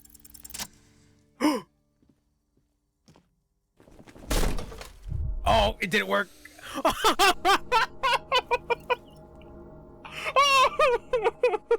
You smash into the wood and see a small crack appear on the doorframe. It's going to take one more try to break through to the other side. You feel something in your chest, an unnatural pressure. It's spreading to your left arm, your jaw. I'm sure it's just heartburn. It's many years of combined self-neglect and self-abuse. Am I having a heart attack? All you feel is pain and weakness. You have to surrender now. We all do. It gets so dark. You don't even see her face, like you always thought you would. You only see pain and fear. Cop suffers final heart attack. A detective lieutenant of the RCM passed away yesterday. His death, though abrupt, did not come as a surprise to those who knew him. He was the heaviest drinker I'd ever met. Captain Ptolemy Price, the deceased superior officer, commented, "That ain't easy on the ticker." He loved his liquor, sure, said Detective Chester McLean, friend and colleague. But I think before he ever had a heart attack, his heart was broken. According to an official statement given by the RCM, the officer was on the brink of solving a murder case.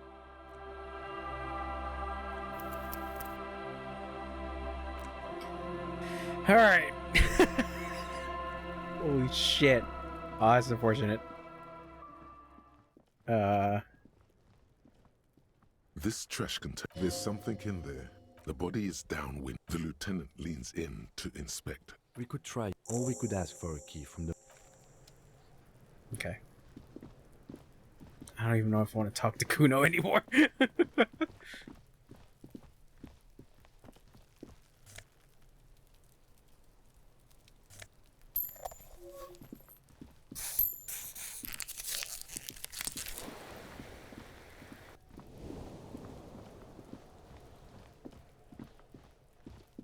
Feel bad, I talked to Annette that whole time. But keep on keeping on. Before you stands a motor carriage. The bodywork is covered in blue and white livery, bearing the number 57. Vapor emanates from the large engine on the back of the vehicle. It hasn't had time to cool off yet. This must be the infernal machine that tore you from oblivion. The Caprice Kinema motor carriage. Leave.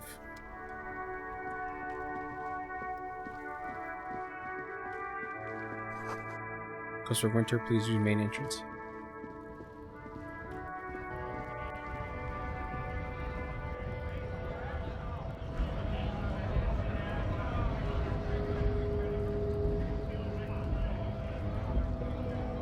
Bastards!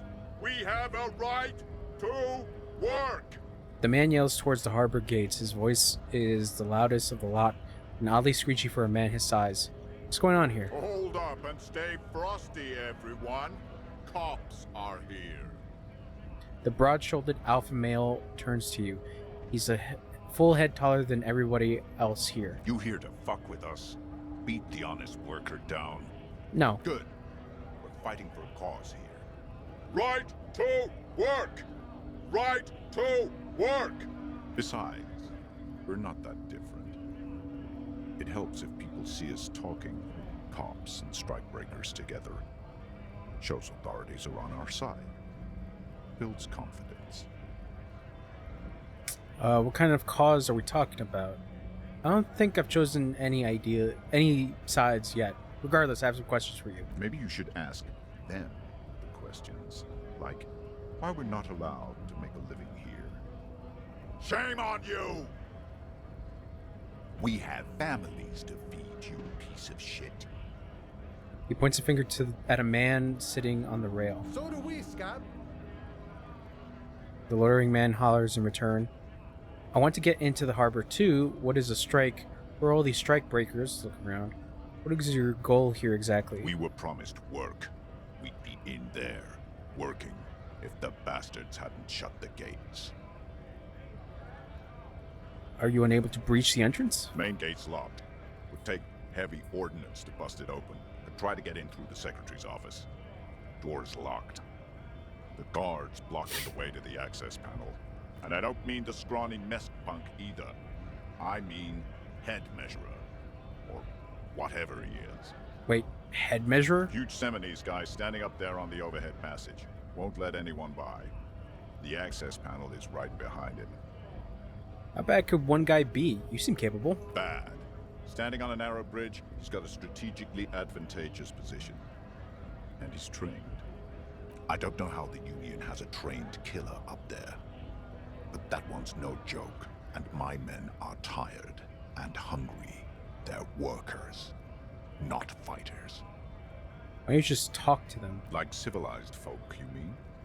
These native fucks don't understand civilized. It would be better for the neighborhood if you went home, at least for now. If you can't get in anyway. No! They will give up eventually. Or get drunk. Leave the button unguarded. Then we charge. The man rubs his jaw, a perfect, lightly bearded square wedge. I'm just going to leave now.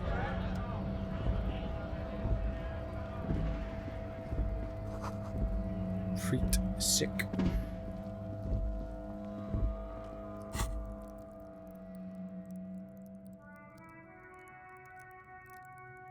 I don't have enough experience.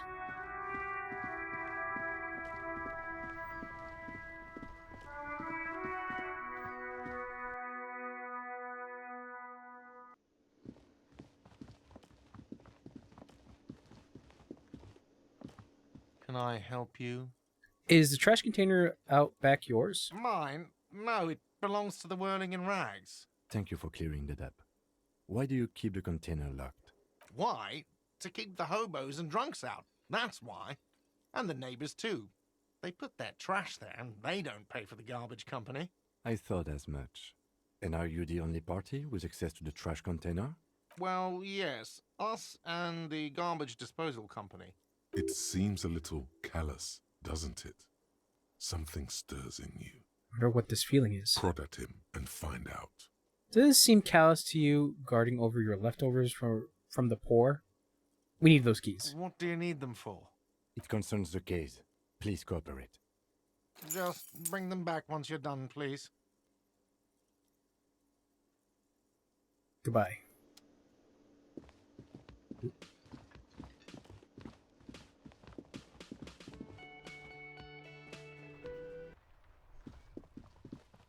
Okay, let's open up that trash can. Well, trash container. This trash container is with a well-oiled crack. The lock pops open. It should now be possible to simply raise the lid. Don't. Maybe you shouldn't.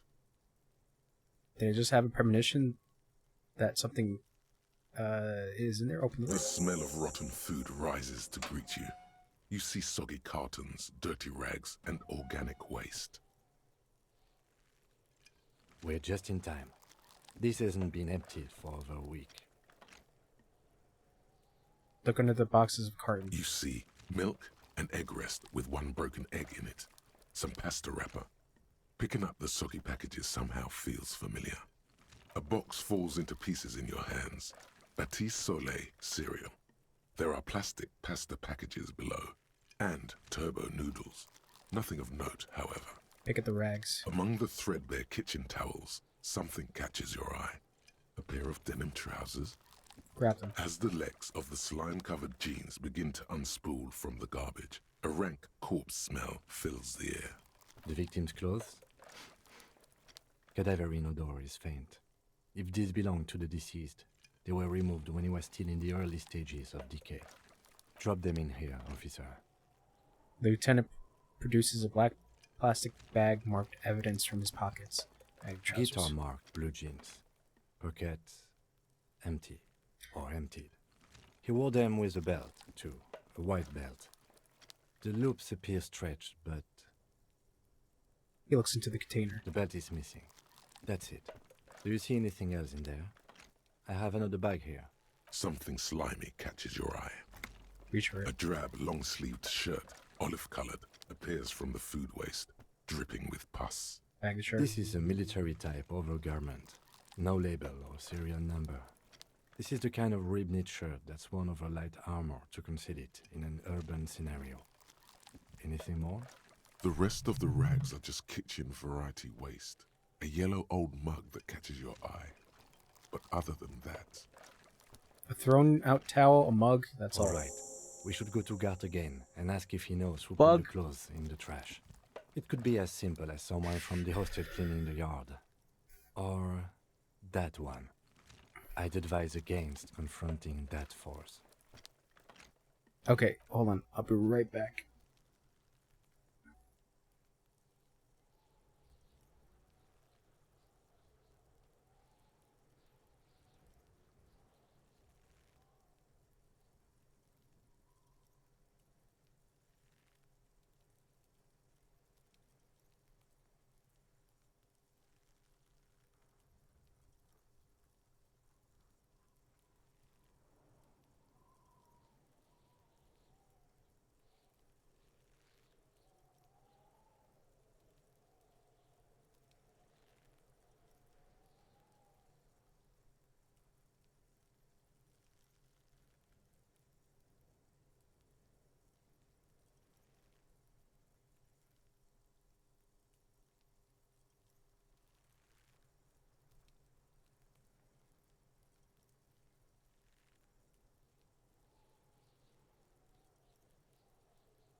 Okay, sorry about that. Somehow, the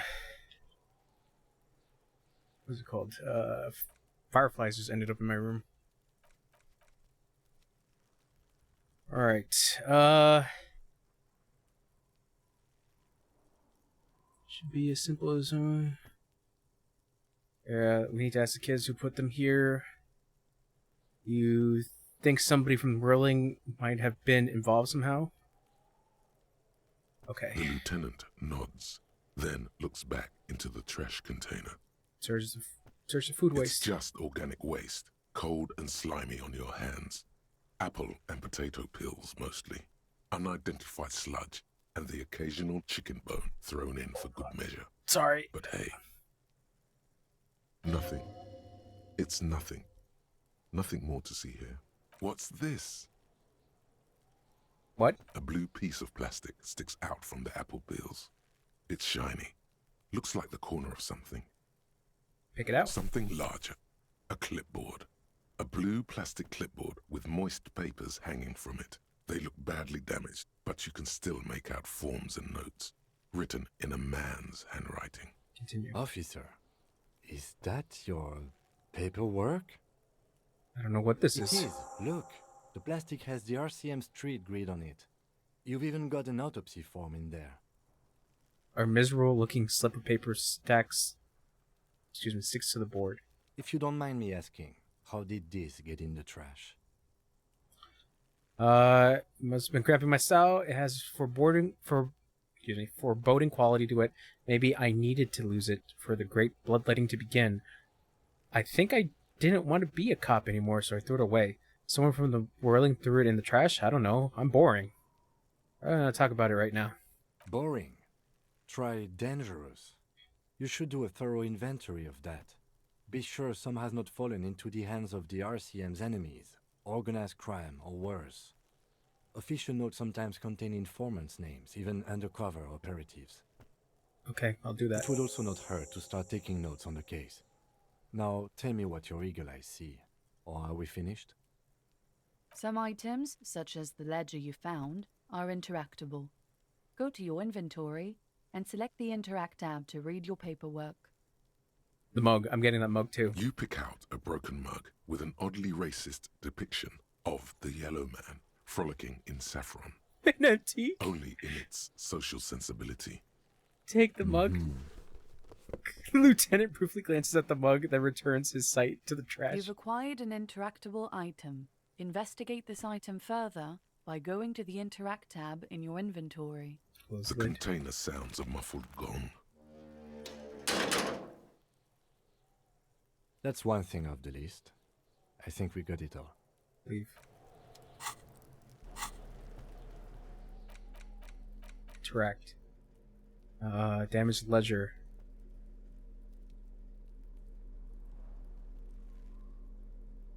This is a ledger found in the trash. It's full of notes written in a man's dense cursive. Have a look at it. Maybe it can be salvaged to start keeping notes on the case. It's the ledger you found in the trash. A pitiful cabbage of white and yellow papers hanging from plastic board, barely held together by a metal clip. This sad display is made complete by the faint smell of urinal cleaner. Anything else? There's a piece of toilet paper, or is it cleaning tissue? No, it's toilet paper, desperately sticking to the back of the blue plastic clipboard. It's a metaphor for you. Below the pathetics, terror. Do not look into its blue heart. Inspect the toilet paper. It's just toilet paper sticking to the back of the plastic clipboard. You can take it off if you want. Take it off. Still wet, the toilet paper peels off the plastic easily. All you have to do is shake it off with your finger and voila! The ledger now looks marginally better. Inspect the clip. An aluminium block runs the width of the board, biting down on the paperwork. Its crocodile teeth are the only thing keeping the papers together. A regular pencil, the tip worn down to nothing, has been attached to the clip. Run your finger across the aluminum. The surface is interrupted by a silvery sticker. It's rectangular, sparkling with iridescence. You don't know how you didn't notice it before. Hey, Lieutenant, what is this? Point to the sticker. What? That thing, it's a halogen watermark. We use it for adding information to RCM property. Interesting. What kind of information? It depends. Aside from an anti-counterfeiting stamp, mine has my station number and address. The information varies by date of issue. How many years you've been on the Force, he's thinking. It'll have that. How can I read it? Any capable light with the right wavelength will do. Like, for example? All RCM vehicles have headlights designed to reveal halogen watermarks. Mine too. This means you can read the watermarks if you just turn the lights on. That's all. Thank you. Okay. He returns to his neatly kept notes. While a bunch of sodden papers sag from the clipboard in your hand. It's a sorry sight. Browse through the white papers. They're not exactly white. They're yellowed in patches by sunlight and alcohol, and covered in dense blue handwriting. Ink escapes into watercolor patterns, reaching its tendrils across entire pages. The paper itself is checkered, with faint red lines, forming short paragraphs. Once in a while, there's a red stamp that exclaims, "Case files commit to paper." The case files themselves are plenty. You count more than 100 sodden, crumpled up, earmarked pages falling apart in your hands. They appear to be sufficiently organized and extremely dense, if mostly illegible. What's in there? What are they about? Work, strife, poverty, the Jamrock Quarter. These are handwritten logs of investigations dating back to January 51, this year. The exact number is hard to estimate, due to missing pages and an odd naming convention. But there are at least 20, maybe 30 cases undertaken, not completed, mind you. It's the middle of March. You have attempted 2 cases a week on average. Is 2 cases a week a good caseload, Lieutenant? Huh? 2 complex cases to undertake is a lot, yes. You really have to push yourself. I would not suggest it, lest you start making mistakes. 2 cases a week appears to have been my load, Lieutenant. I'm not sure I completed them, though. 2? That's a lot. I didn't mean to say you are making mistakes, by the way. That was presumptuous of me. I'm sure I've made plenty of mistakes. It's okay. We all make mistakes. God knows I've made my share. He tries not to think of them. Like a fan of gills, the checkered papers dry in your hand. The handwriting is extremely dense, if mostly illegible. There was mention of a naming convention here? Yes, it appears you employ a, shall we say, robust yet literary system. Each investigation has its case number written on the margins. Yet, still more tellingly, most are accompanied by a name. A title, one might say even. One that draws inspiration from Snoop fiction and Vespertine cop show staples. Oh my, and they've written in capital letters too. Yes, all caps. One is called The Next World Mural. Another, The Square Bullet Hole Murders. Another yet, The Unsolvable Case. More? Others appear more light-hearted. The guys on a couch in an unexpected location, and the murder at the Ukar Parlor. Even the rare article-free collapsing tenement. Murder features prominently throughout. It's going to take an effort to piece these case files together, but it can be done. Once you're done inspecting them up close. Kim, my cases appear to employ some kind of naming convention? You mean the alphanumeric? Officer, precinct, time of arrival at the scene? No, I mean a non-numeric one with titles. Oh, you mean the titular? Yes, well, so do I. In our defense, almost everyone in the RCM does. Why is that? It's a holdover from the early days of the RCM, right after the revolution, when the organization had little idea how to do things. It persists in an unofficial capacity. Officers use these titles to refer to their work among themselves. I seem to have named a case the Square Bullet Hole Murders. Again, in your defense, I seem to have named one the man with the hole in his head. That was a real person.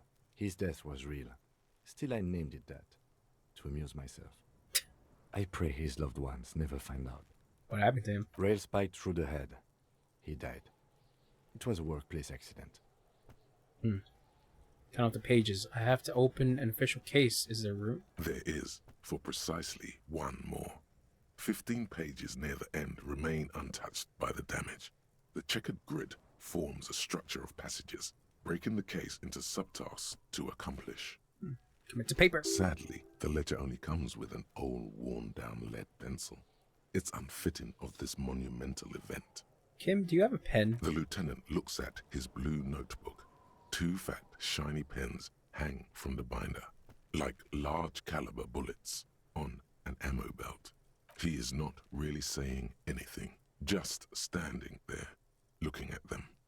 Can I have one? Know that I give this to you with resentment. With this beauty, commit to paper. The tasks you've completed flow out of the blue oblong pen in a brash freehand uncannily similar to the rest of the letters. The wording comes easily. It's almost robotically simple. A language developed for mental rigor and simplicity. Inspect the victim's body. Interview the cafeteria manager. It's not exactly poetry, but poetry would be out of place. Cross out the ones you've already finished. A satisfying slash sounds across the paper. You're done, it seems to say. And you, and you. Things to be done and things already done. The composition of reality. This is an extremely useful tool for a detective of the citizens' militia. Now all that remains is to name the case. Lieutenant, have you by any chance named our case? No, actually. Any ideas? The Furies are at home in the mirror. The Hanged Man, the setting sun, shit on a stick. Actually, I don't have one. The Hanged Man. Great. That's great. That's actually what I was thinking too. The Hanged Man. Good, strong name. We have a very good name for the case now. I'm going to start calling it the Hanged Man. It's good we sorted this out. Okay, I'm done inspecting these. Close the case files. You don't exactly close them, so much as distance yourself from the smelly papers. They're a little further from your nose now. Can I read the case files now? Yes, you can piece them together using the alphanumeric code on the margin.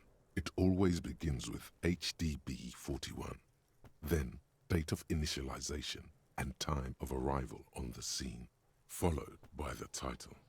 For example, HDB 41120111700, the Next World Mural. Wait, HB 41? Weren't those officer precinct? Why, yes, your precinct number is 41. And HDB?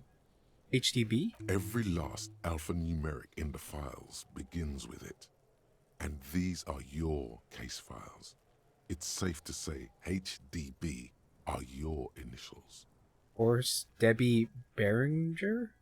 Haram Darjan Bizakin? Those aren't my initials. I'm not feeling them. Wow, I don't know what to say to that. Yeah, no. How long does it take to read a case? It takes about half an hour to piece one together, using the system you've devised. Where do you want to start? The Next World Mural. This one is relatively easy to reconstruct. Overnight on 1202, a graffito, nay, a mural, appears on an 8-story tenement overlooking central Jamrock. The building is a sparsely inhabited ghost tower, part of a failed real estate development called Grand Couronne. Cause of failure, rent too high. The mural is enormous. 2 silhouettes, a man and a woman, are kissing. The text cut into their form reads, "True love is possible, only in the next world. For new people, it is too late for us. Wreak havoc on the middle class. People call it that thing and that fucking thing. It's visible for miles. In 2 days, the station's complaints desk gets clogged with requests to remove the bummer. You and your partner are assigned to the case. The graffito crew is easy to track down. Only the belles-lettres have the literage of industrial paint to cover the surface. One of the graffito artists is rumored to be rich. They take responsibility for the execution, but not the design. The ideologue of the Next World Mural, as the crew calls it, remains an unknown. Wait, do I ever find out who came up with it? The case files do not show you finding the author of the design. Read on. The crew agrees to clean up after themselves. However, your partner, JV, is against the removal, citing public support for conservation. This leads to a debate in Precinct 41, which then spreads to the streets of Jamrock, ending in a rare plebiscite organized by you and the rest of Row 3. The 9,000 people subjected to the mural's message, all of Lakeside, Central Jamrock, and Villalobos, plus half of the eminent domain, participate in the vote.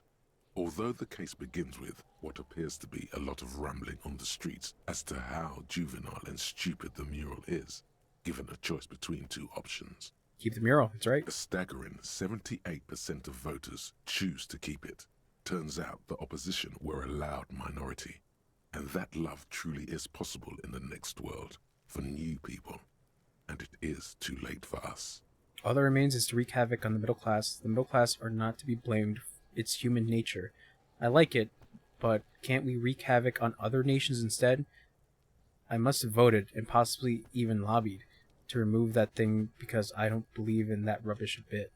Did anyone ask you what you believe in, man with the smelly toilet ledger? What do you want to tackle next? Or are we done? I'll revisit this. Not much has changed in the meanwhile. A bunch of sodden papers still sags from the clipboard.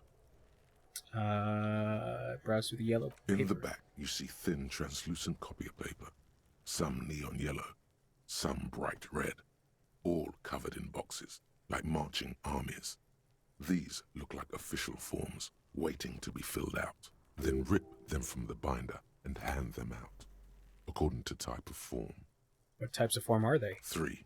Are the there? topmost are misconduct fines, the middle ones are station calls, and the bottommost are field autopsy forms. Each is easy enough to make sense of. You don't have to be an intellectual giant to do police work. Misconduct fine. A monetary penalization ranging from 20 to 250 real. Severe cases allow for 1,000 real, but that requires special paperwork. The details of issuing these fines are spread out over the rest of the fields, but they appear pleasantly vague. Station call. These are quite sinister in tone. They give a date and time for the person to appear at the specified precinct police station. Below the call are the criminal charges you risk by not appearing. Field autopsy. A dozen pages of thin copy paper, bright red in color. You see the parameters of a deceased human form, waiting to be filled in. Age, sex, condition of internal organs. Enough of these. Yes, all that remains now is to fill those forms and hand them to people. Fines for wrongdoers, interview requests for bad guys, and field autopsies to dead guys. The rest of the stinking cellulose is much worse for wear.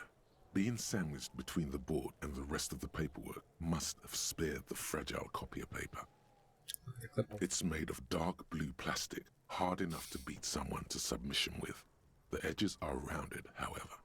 The U4 size board feels thick and heavy in your hand. Light shimmers on its wet surface.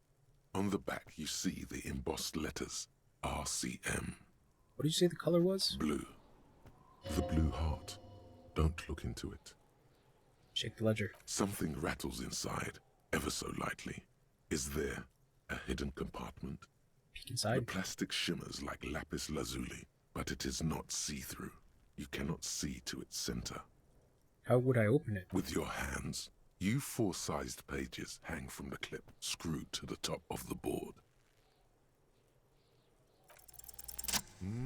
Yeah. The two sides of the board appear slightly misaligned, like a drawer that's come off its slides. If you bend the plastic on your knee, slowly, the slides snap back into place. It should be possible to just, slide the jar open. Without resistance or sound, the two panels move against each other. The compartment is now open. What's inside? 2 ticket stubs and a handmade postcard. Pick up the ticket stubs. 2 octopuses are smiling, reaching their tentacles toward each other in the colored pencil drawings. The tickets permit access to the zoo in Revachol East. The aquarium costs extra. These let you go there, too. Pick up the card. Thin wax paper has been glued to a piece of cardboard. Sounds like leaves rustling when you pick it up. You see violet flowers, floral patterns, patches of glue. Smell it It first. smells of chewing gum, apricot flavored, a touch of cinnamon, the end of summer. You think the label says tutti frutti. Open it. Familiar handwriting lines the inside of the card, looped, round letters in a woman's hand. A young woman in her 20s. There is care, effort, and a smile, you think.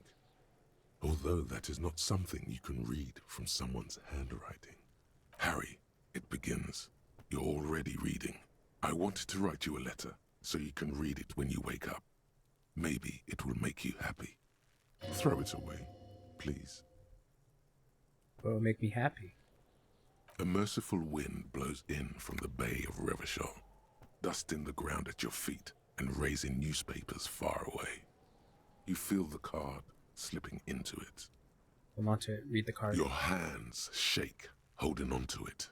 Every morning when I step out and you're asleep behind me, it says, I find a little piece of sadness in me. I carry it in my chest, down Voyager Road. Every step I take, it grows. By the time I reach the fuel station, it has filled me entirely. I step onto the light rail and look back. Sparks fall from the bow collector. I know it will be like this until late afternoon, when I get off the 42 and walk back to you. Keep reading. You. Every step I take will get lighter. It almost makes me run. Sometimes I do. I can't believe I met you. I can't believe the happiness I feel with you. You have a vast, vast soul, and I will always, always, always come back to it. Kisses, kisses, kisses. You feel the air sucked out of your lungs and the blood sucked out of your head. Everything around you gets dark. Small white dots appear. You feel the ledger slip from your hand. No, hold on. Hold on. To what? There's nothing. Detective, is everything all right? Fall sideways.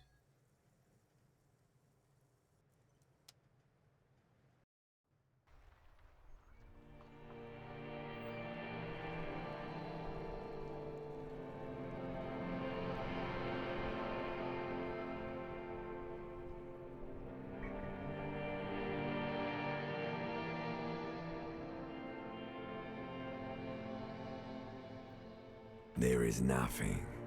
Again. Nothing? Nothing, sad brother. No treachery, just blackout. Well, almost nothing. There is the ground below you, that's still there. And the small light that's on, fluttering, somewhere in the basal ganglia. Who's that? That's me. Blue eyes, that's me. Who was that? Who was what? He speaks of the sickening longing, the unwell emotion. Even in the darkness, he's grasping for it. Still trying to hold on to the great sorrows slipping in the water. Slimy. Yeah, that's the stuff. Here in the paleo-mammalian cortex, we call it the shadow. Because it's always there. Where is Voyager Road? There is no Voyager Road. There are no roads, no houses, no lights in the windows. It's all on pause. Was that the X something? The... Bloated corpse of the past resurfacing. No, it was beautiful. Beautiful. Believe me, stupid ape. Its lack of beauty was not the problem. Enough. Just lie there, motionless. You think they would let you? Until you disintegrate into biomolecules? No. Someone is breathing on your face now, inspecting your pupils, stupid idiot. What is that? It's cold. Yes, they're pouring something on you. It's in you. And It's delicious. Glowing lights on a dashboard emerge out of nothingness. Where am I? In the upholstered cabin of Lieutenant Kitsuragi's motor carriage, seated in the driver's basket. The air is thick with leatherworks and heavy fuel oil. Cold water runs down your chin. Drink. Water. The lieutenant is extending a small canister to your mouth. Drink. The water is cold, silvery, the stuff of life itself, as it pours down your parched throat. The pounding in your head recedes. The darkness parts. Drink. You haven't drunk water in 2 days. Did you know the human body is not made to survive on alcohol alone? You need a secondary form of hydration. Drink. With greedy gulps, you down half a liter of cold water. Some of it spills on the driver's seat. The lieutenant pays no heed to it. What happened? I should ask you the same thing. I came in contact with the burnt-out ruins of the past, Lieutenant. I was dehydrated and won't happen again. I bucket, start climbing out of the motor car. That does sometimes happen. Sorry, my phone's going off.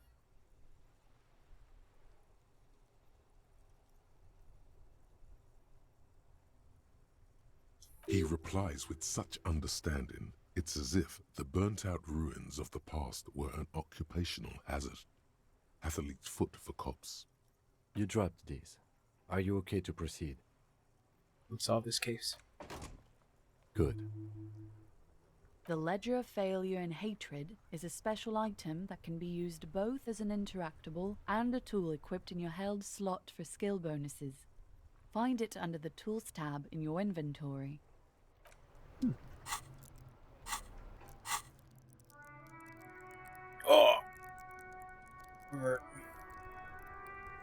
Oh! Endurance.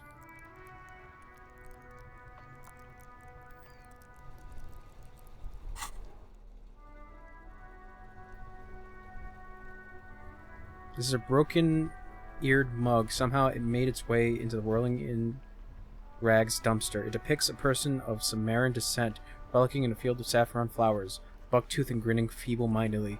It seems to be a cheap knockoff of something colonial era antique. Oh, excuse me, of some colonial era to antique. It's just a racist mug. What's there to read here? Not much. There's actually quite a lot to read into here, actually. Look at all its content. Oh boy, here we go.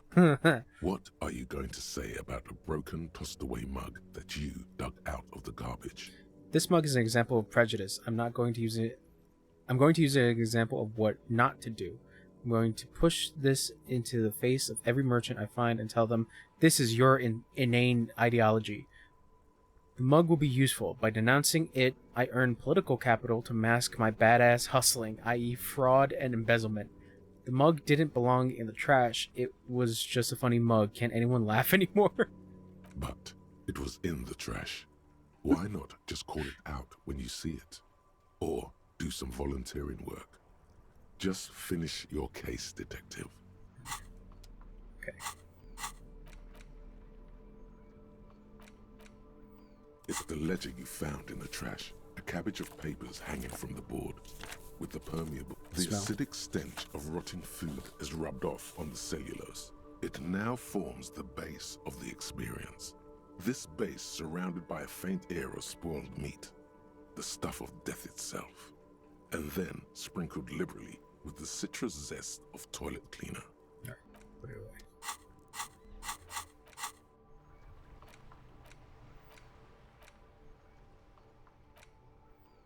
White morning. You see yourself from above. You've passed out in the blue tiles of the hostel room floor. Even from this distance, you can see your eyes flutter at the mention of what? A great white object letting out its sweet smell like a lily of the valley. The little man's forgotten its name, but he still remembers the feeling. And look, he moves. The feeling animates him. He instinctively reaches out for the feeling's best friend, a bottle of Commodore Red. He puts on his disco clothes and gets smaller and smaller.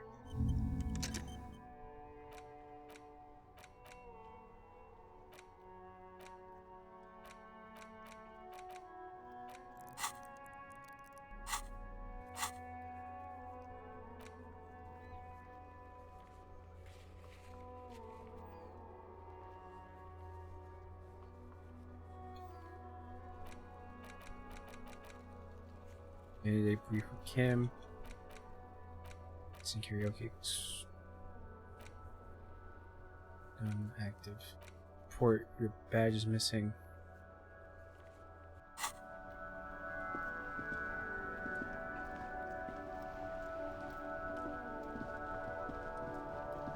Inside, you see a set of steering levers, a radio microphone, a pull-out toolbox, and the soft glow of the fuel preheater gauge. Pick up the The radio. frequency tableau lights up, and the green button labeled Prime Line glows like a feline eye. And then you hear something, the soft purr of electrical kittens, radio waves cast far and wide over the metropolis. A woman's voice greets you through the static. This is Precinct 57. Hello, Lieutenant. How may I assist you? Hello, Alice. Please assist our colleague from the 41st Precinct here. I'm putting him on. Hello, this is officer from the 41 Precinct speaking. Nice to meet you. This is Officer Alice Demetri, Precinct 57. How may I assist you? Could you connect to the 41st Precinct? I have something I need to report. Just a second, officer. She puts you on hold, the static crackling softly like a bonfire. After a while, you hear an old man greet you from the radio. His rattly voice is oddly familiar. 10-2, 10-5. This is 41st. Come in. Over. A scrawny old man sits in a dusty cubicle, smoking, with a large white rectangle sewn on his vest. In front of him is a box-shaped apparatus with an array of wires and antennas. The radio switchboard. The man uses relay code. You got this. You're a cop, and cops know relay code. 10-4, Station 41. I've got an urgent business. Over. 10-4, message received. 10-5, relay message. What's your status? Over.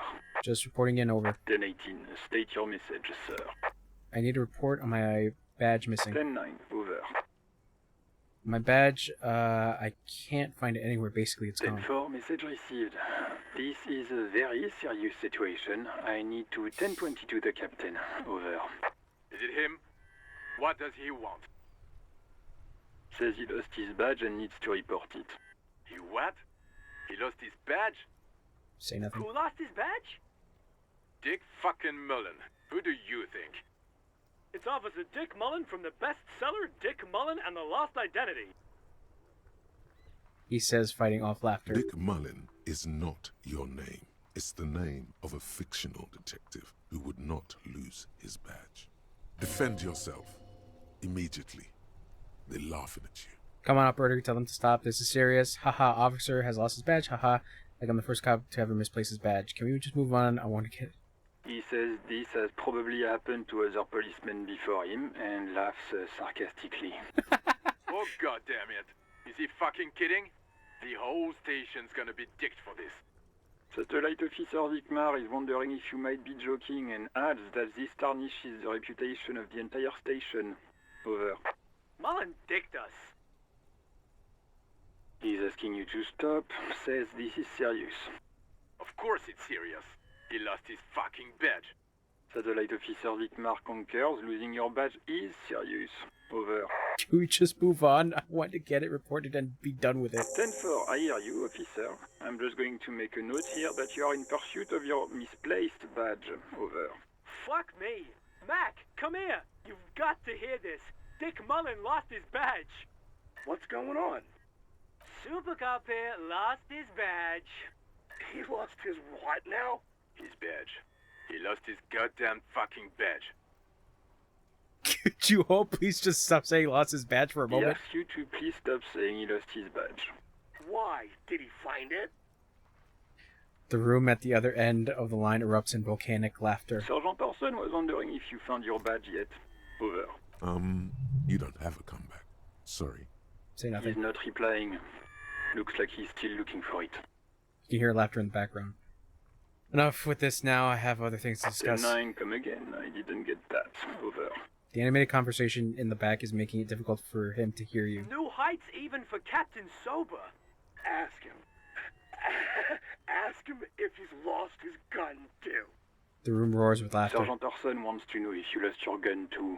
Over. Check your pockets. Check your... Oh, Holy God. fuck.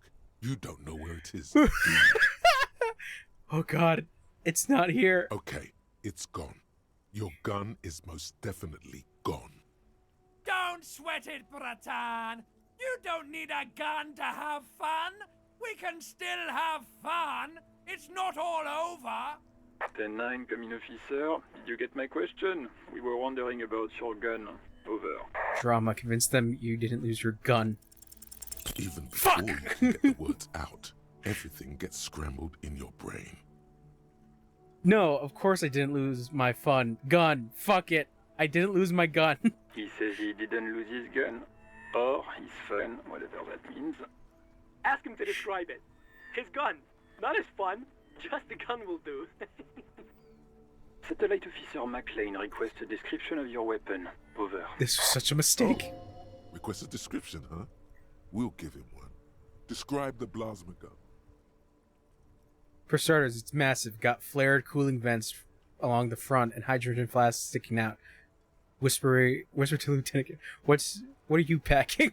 It's a gun. What can I say? A regular goddamn murder weapon. You know how they are. Bang bang. Look, I don't have it. All right. I don't have my gun. It's a single shot kill A9, an armistice to be precise. Single shot armistice kills. Says it's a kill 9mm armistice. Armistice? What, is he a fucking...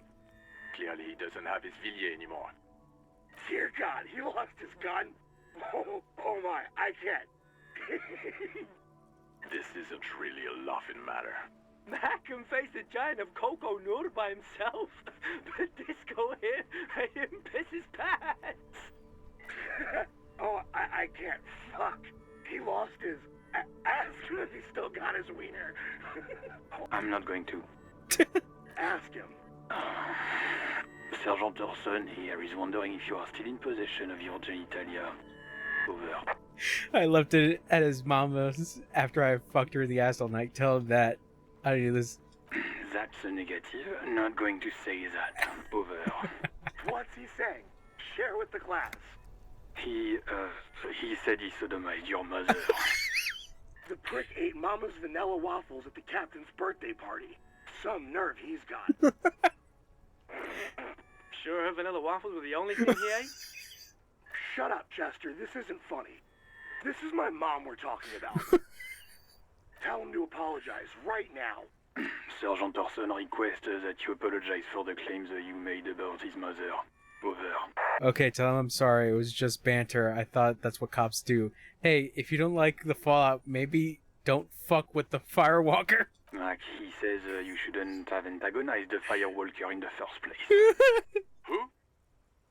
The disbelief in Vicamere's voice is overwhelming. Satellite Officer V.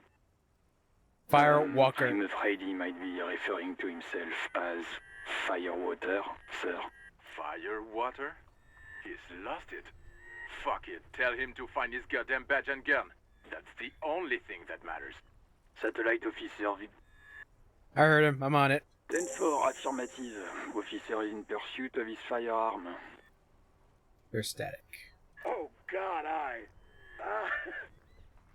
The man is fighting back tears. Officer, do you need further assistance? Over. But there's personal details I'd like to discuss. 10-10, transmission completed. Standing by. Over. Roger that. 10-10. Over and out. 18 kilometers to the south, in the 41st Precinct's relay booth, a small crowd has gathered around Communication Officer Jules Oldboy Pidier, around a dozen cops. The small room is filled with cigarette smoke, abuzz with laughter, when Officer Judith Minot enters.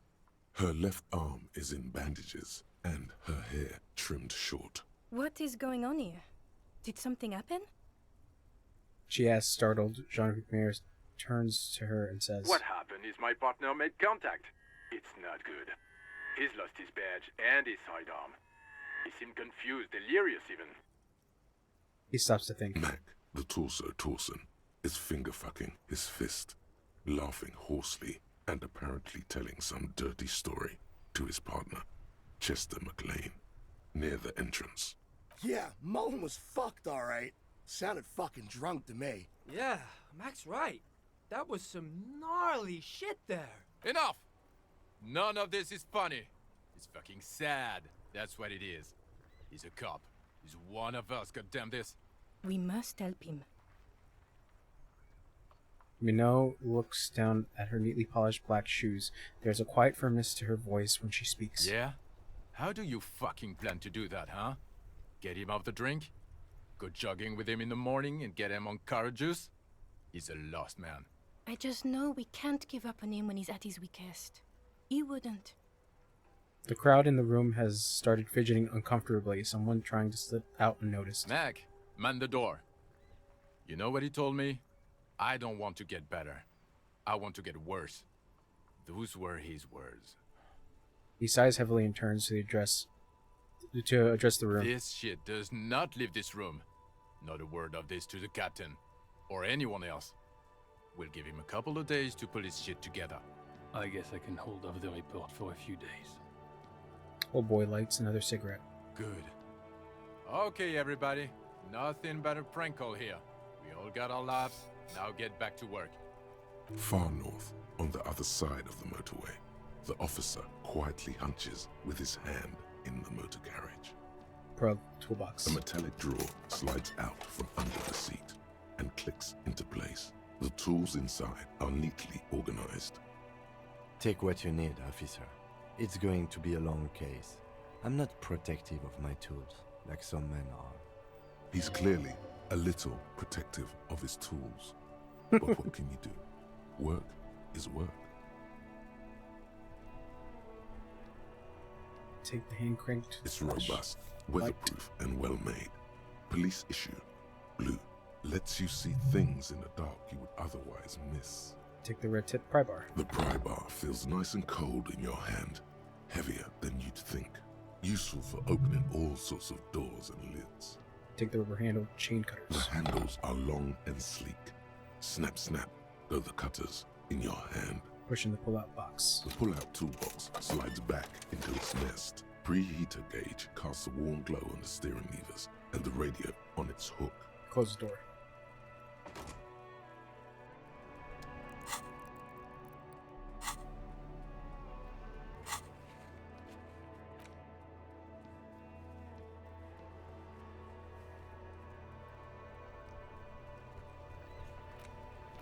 So important thing.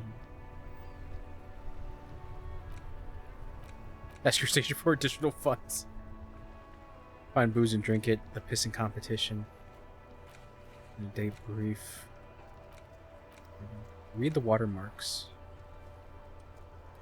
First go to Kinema and turn on the lights.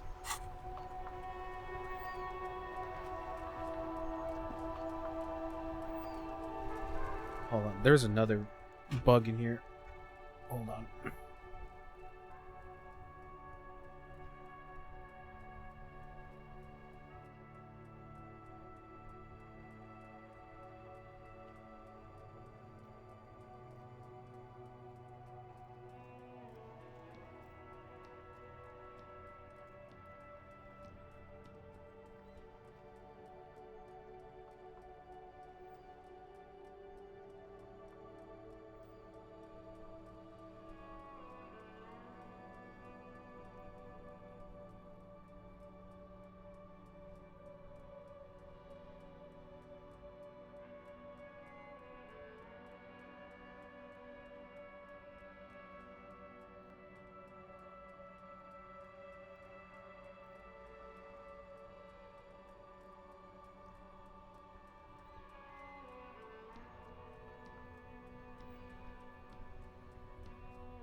Where's Chonch? These nuts, bro. That's where Chonch is. Chonch is in these nuts. Sorry, I have a bunch of fireflies in my room for some reason. There's one that's somewhere around. Can't believe you're here. Chonch was about to finish the stream. There it is. Inside, Found it. You see a set of steering levers, a radio microphone, a pull-out toolbox, and the soft glow of the fuel preheater gauge. Alright, be right back.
Alright, this is gonna drive me fucking nuts. These fucking fireflies are somehow... I think they're getting through my AC.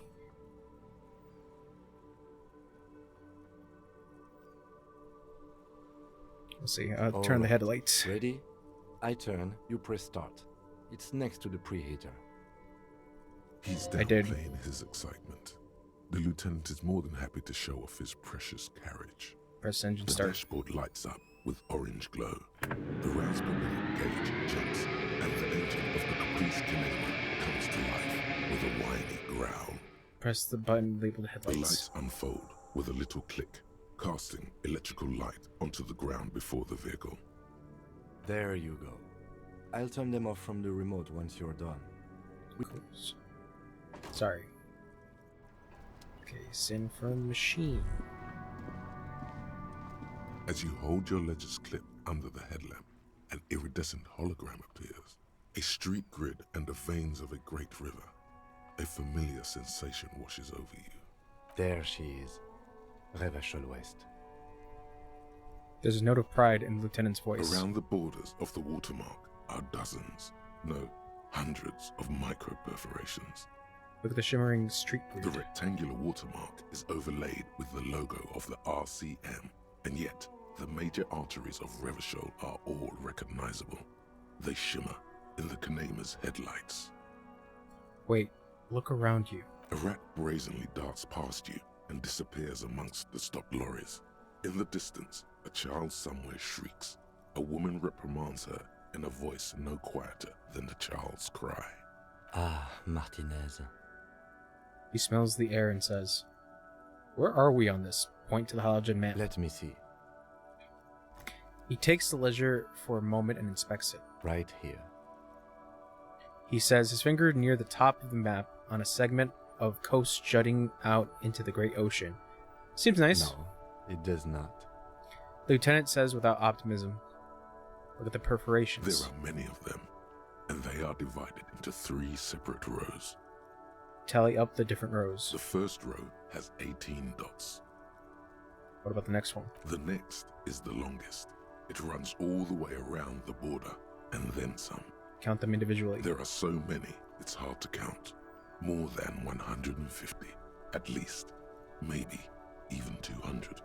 What about the last row? The last row has 3 perforations. 3? That's it? That's it. Hey, Kim, what do all these holes mean? Points to the dots on the watermark. Those are perforations. They represent your record as an officer of the RCM. There are your statistics, as it were. I should have guessed you'd keep a record. Officers often do. Let's take a look. Alpha male officers who are proud of their numbers often do. It's meant. The first row represents your years of service. 18 years. Okay, not bad at all. What did you do before you volunteered? Wait, 18 years I've done this? That's what it says. I might have guessed even longer based on your age. What did you do all those blissful years of your youth? Got drunk like a megastar. I walked the land telling whores and liars of the end to come. There are 9,855 days remaining. Some boring office job. Same as everyone else. Wow.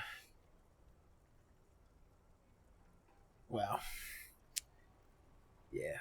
Anyways, I feel like I just went around apologizing all the time. Do you really think I have any idea? Fair point. Let's move on, shall we? This next row, the one that wraps all the way around, is your number of closed cases. Closed is good. It means finished. You've got, let's see... Wow, more than 200. Is that a lot? It's quite a lot, even for someone who's been on the force for nearly 2 decades. Usually, clearing more than 10 cases a year puts you in the 90th percentile of all RCM officers. So you're saying I used to be a super cop? I used to be good. That's some solace, I guess. What's the last number? I don't think I can ever re-become this person. What's the last number? I used to be a Call super it cop. what you want. You were a valuable member of your precinct. Now, let's look at the last row.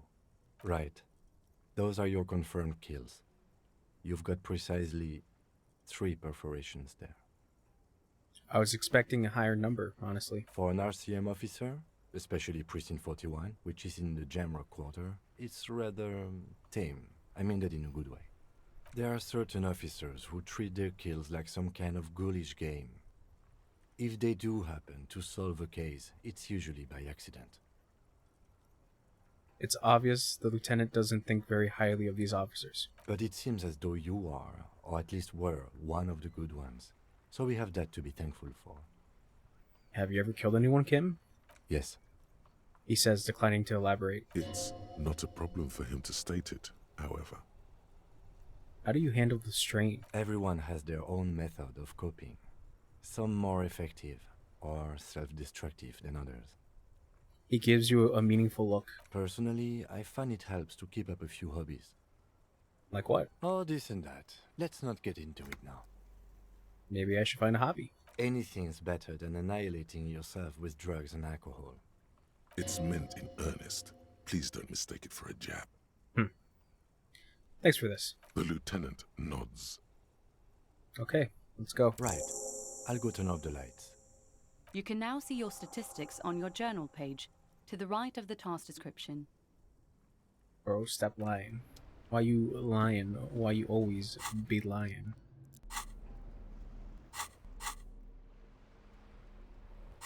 Okay, what else is on the agenda? Sing karaoke. Who made crime? Pay for damages, find booze and drink it. The pissing competition. Back your gun down.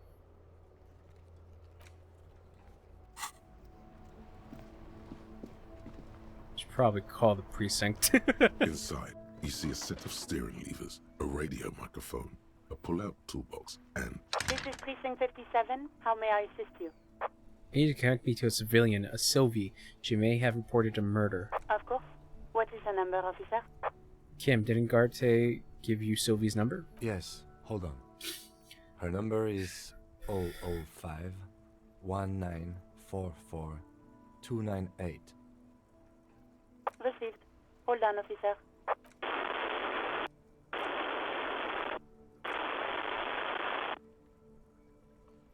Start slapping a marching rhythm on your thigh. Give it a minute. She might be busy at the moment. Takes a bit to get to the phone.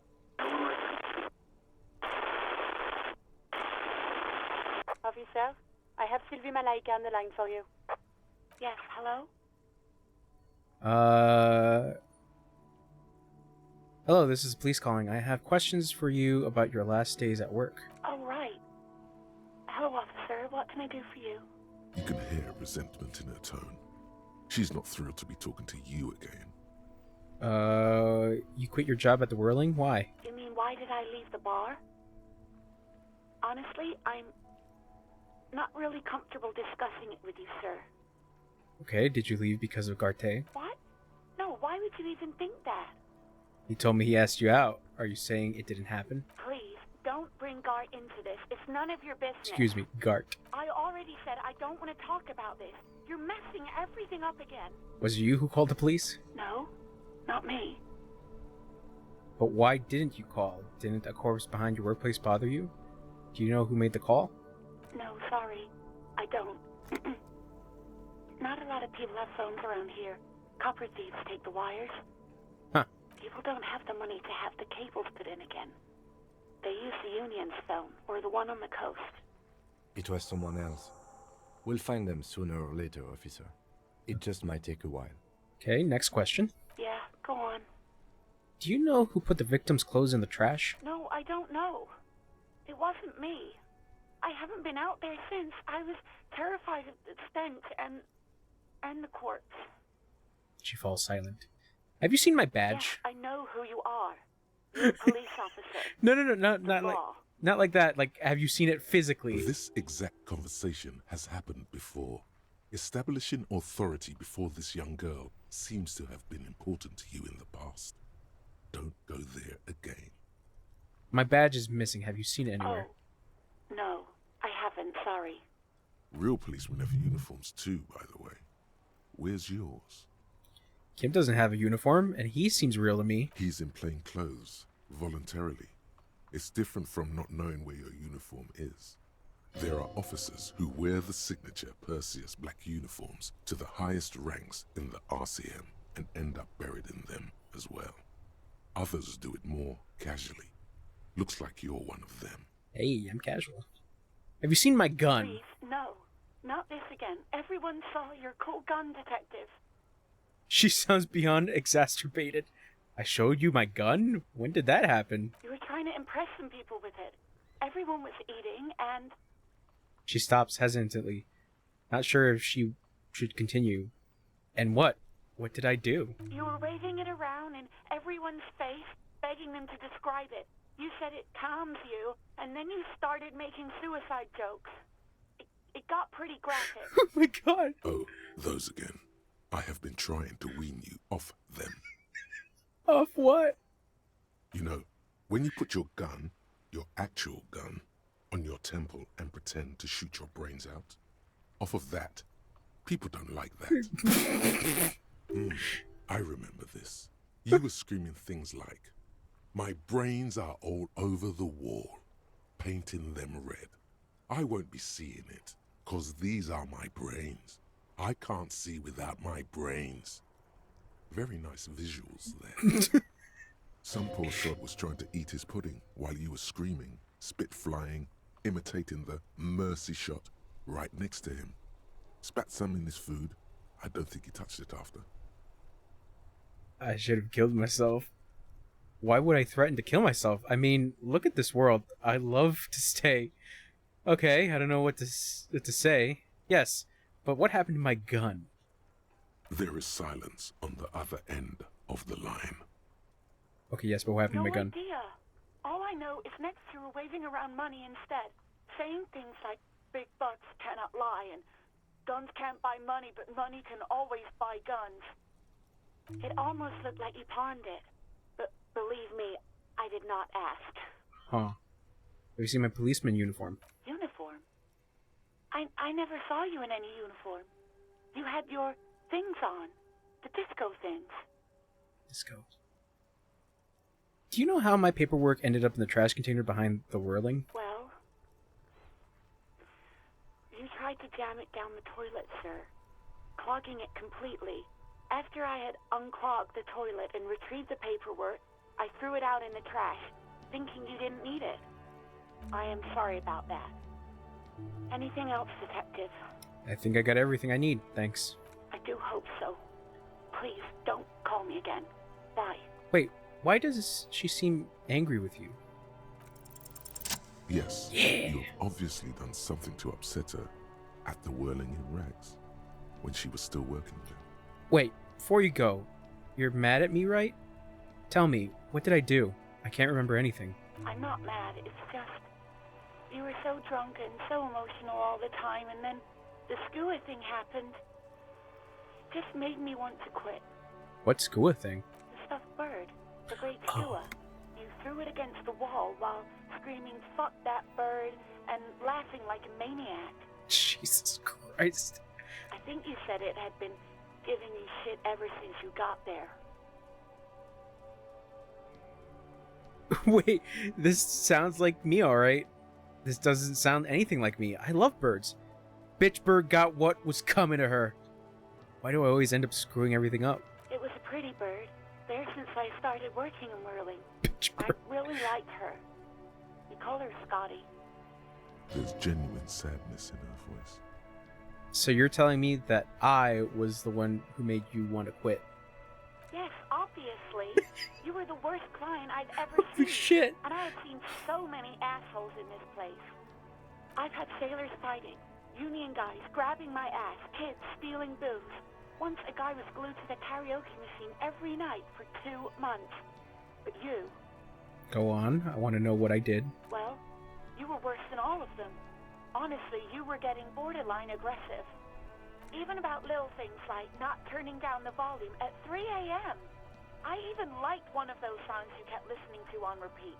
No more. I hate it now. Hold on. Which song? We Go On by the O.O.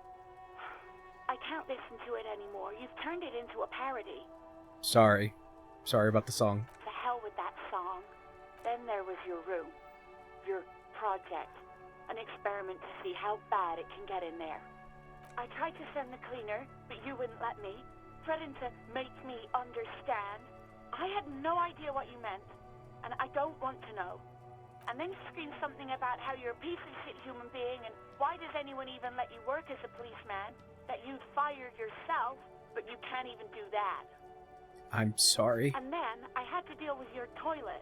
The one you clogged with police documents, causing water damage downstairs in the kitchen. I won't even mention you waving your gun around, harassing customers, threatening to sing karaoke, threatening to kill yourself. Okay, I get it. I wasn't a very good tenant. No, you really weren't. You were simply the worst. I'm truly sorry for everything, Sylvie. I was trying to show you the world of tomorrow, the great panic at the end. Well, you seemed the worst... Well, wait, you're the worst tavern wench I've ever seen. Girl, just loosen up a little. Don't you ever party? Huh? I don't even remember. I don't even know what to say. I'm truly sorry. God, I knew I shouldn't have brought it up. Just try not to call me again, and let's pretend it never happened. But when I spoke to Gart, it seemed like he thought you left because of him. Wait, really? No, this is absolutely not true. I like Gart. I really do. Didn't he cross a line when he asked you out? No, I was actually flattered. I've always liked him. It was just bad timing. With the corpse and all that. There's a pause. You can almost see her on the other side. The telephone cord coiled around her index. I didn't know what to say to him later. Then you came and destroyed the place. So I left without explaining. I should have told him maybe. I can tell him. Okay, but please don't mess it up. Please don't take out your gun or something. What else did I sing besides the O? I'm looking for a song. All sorts of things. Some disco, rock too. So much disco and rock. Maybe you can help me identify this one particular song. Which one would that be? One that was really sad. Sad? I think the one you mean is the smallest church in Saint-Saëns. Butchered that right up. Her voice carries a tone of disappointment. Interesting. You still have to find it, however. Right. Thank you for talking to me. Take care. You hear a sigh of relief on the other end of the radio. Wordless, the call breaks. Then, the already familiar voice. Anything else I can help you with, officer? Reconnect with the 41st. Please hold. 10-4, come in. Fireworker. Over. Amazing.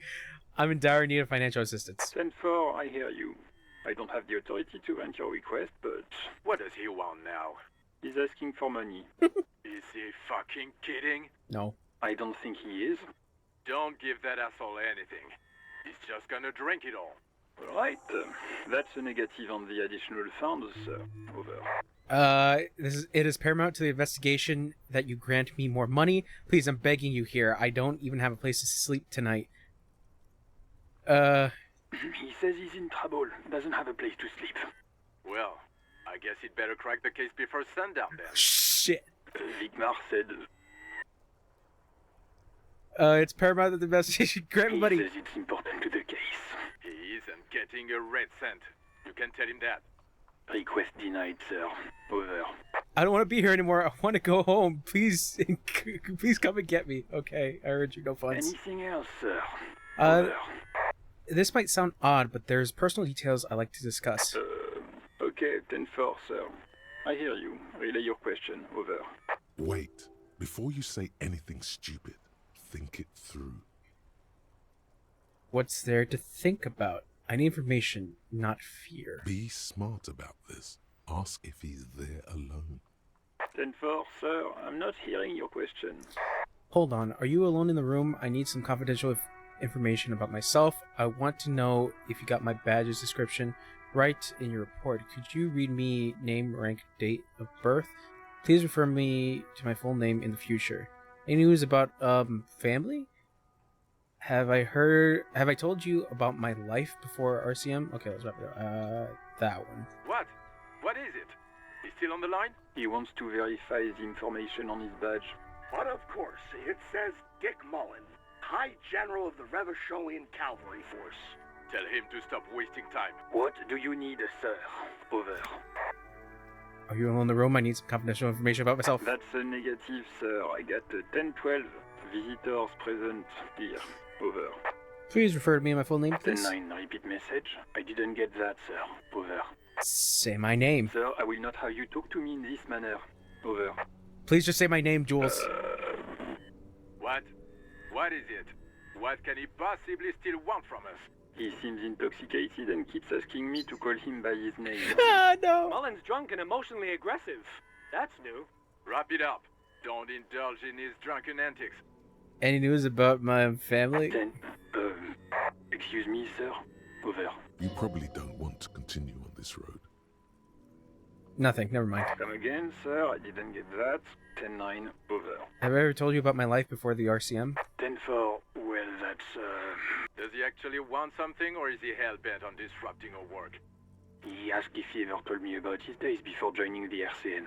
For God's sake, cut this shit out! Tell him to stop wasting time and be a goddamn policeman for a change. Sir, Satellite Officer Vigmar says... I heard him. So, was there anything else? Yeah, let's wrap this up. Understood, sir. Over. 10-10. Roger that. 10-10. Over and out. As you tap on the gauge, the indicator pin jerks as if startled. It's in the large orange sector, indicating the engine is warm. Next to the gauge is a red switch, labeled heat. No, that's enough fun with the foldable headlights. I know they are mesmerizing. They're also fragile. I'm not going to turn it on for you again. Run your fingers over one of the steering levers. The white suede feels luxurious under the touch, and the metal clutch handle so very familiar in your palm. Close the door. Hey, so we've been monitoring you internally, and now we know your Copo type. Wait, there are Copo types? Yes. Guess what's yours? Some kind of weapon cop? No, you're the sorry cop. Oh. The cop who's sorriest. Let's make it official then, shall we? Huge lack of enthusiasm going on in here. Okay, but what are the other Copo types? Won't the other Copo types be jealous? I'm sorry, opt in. You know, actually, I'm not sorry. I changed my mind. Fucking they should be sorry. Opt in. Of course you are. It's okay. See if you can get something out of this, like info. Or maybe every time you say you're sorry, you get $1 million. That won't happen.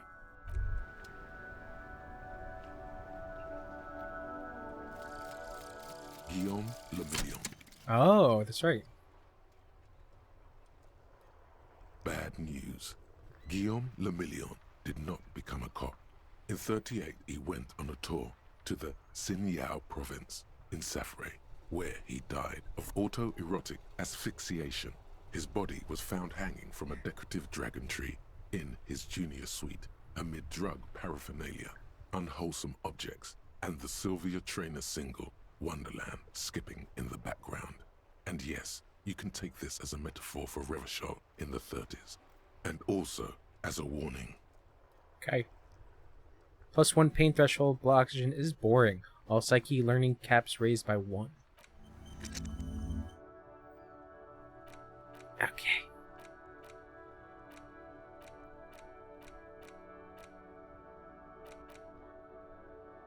Yeah.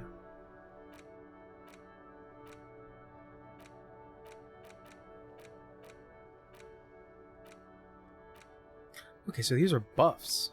Interesting. I'm gonna go back inside. I'm gonna see about my gun.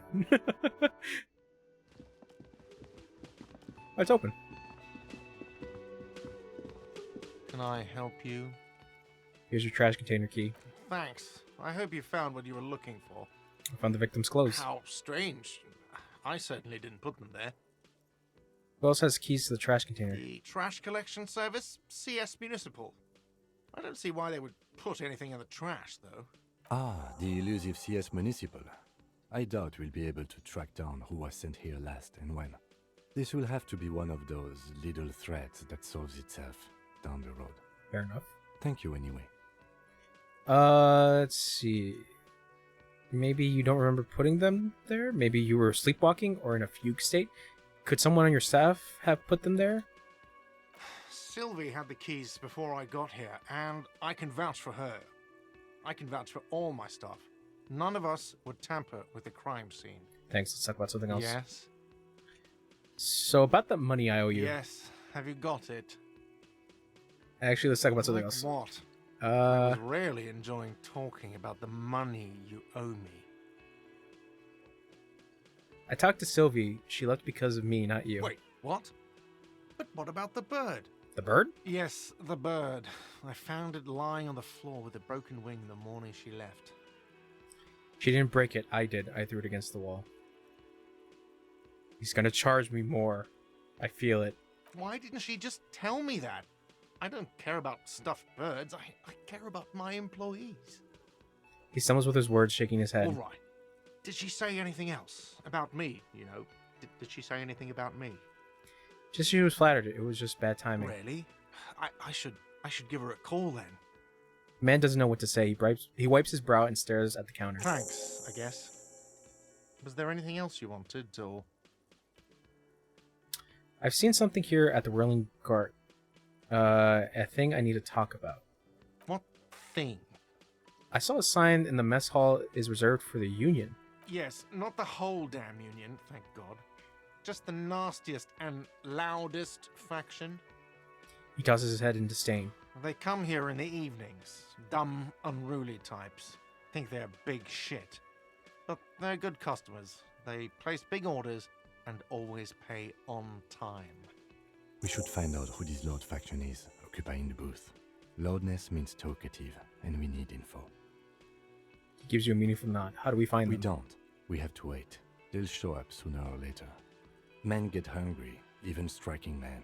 If not today, then they'll be here tomorrow. There are these things called days. You sleep between them. He's saying they'll come after you've slept. Just making clear you got that. Got it. There's something else I want to ask. What? By the way, you should come back to this thing-based questionnaire if you see anything interesting in the whirling later. Gotcha. Absolutely out of the question. Okay. Absolutely in the question. First we find a sad banger. Then we sing this place to shit. Your body is ready, sire. Goodbye.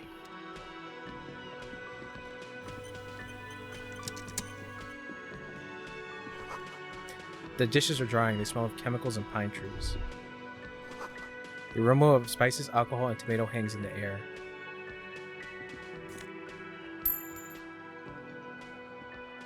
A thin man is smoking below an exhaust hood, occasionally sipping from his mug. This must be the Whirling's cook. As you step in, he nods toward the table and says something in a completely foreign language. The only words you can make out are Garancy and Kubek. Okay, it's definitely not his name. Whatever you do, please don't call him Garancy Kubek. Please. It's not funny. Hello, sir. Got time for a few The questions? man puts his cup down and replies something, his left hand drawing arcs in the air. You've got some impressive pots there. He smiles and bangs his ladle against each of his pots in turn. It's almost like music, especially with the sounds of assorted dishes boiling and simmering on the stove. I don't think I need anything else. Stay masculine. You see a heavy steel door with a prominent dimple lock. It's painted blue. You immediately feel drawn to the color. Blue is for mystery. Touch the The door. cobalt blue surface feels rough to touch. The stainless steel door is flush with its frame on every side. Try to push the door. The door does not budge. Wonder where this door leads. You do? It's a door in the back of the kitchen. Why do you care where it leads? You're right. It's not important. The Let's door go. stands silent, unmoved by your words. You still feel like you should look into it if you get the chance. Damn it, now I want to look into it. You see a heavy steel, the cobalt blues. Okay. Not yet, then.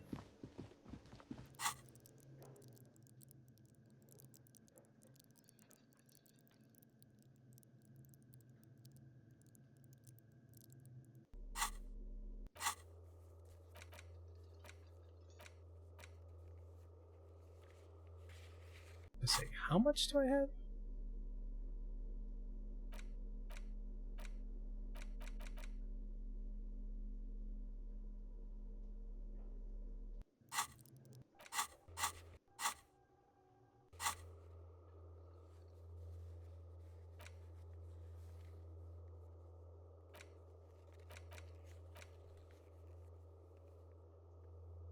It's gonna take some time. Inspect the victim's body.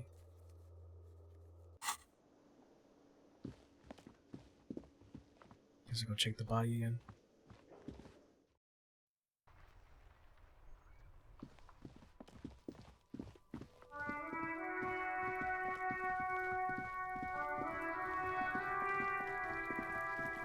There he still is, looking right through you with his white eyes.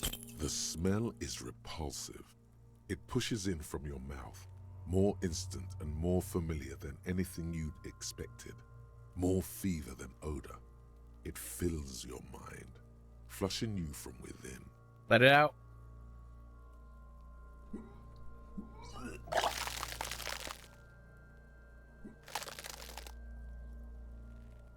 It's for the case.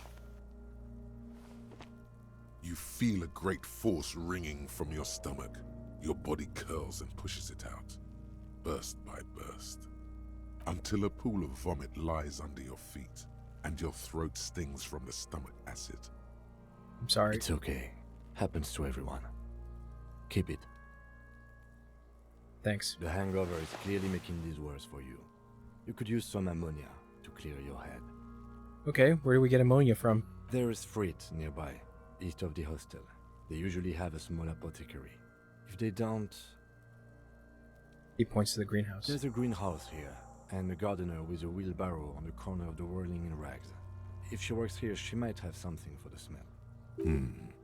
Pretty clever. Acquiring ammonia will provide a modifier to the white check. Modifiers make checks easier and allow you to retry them.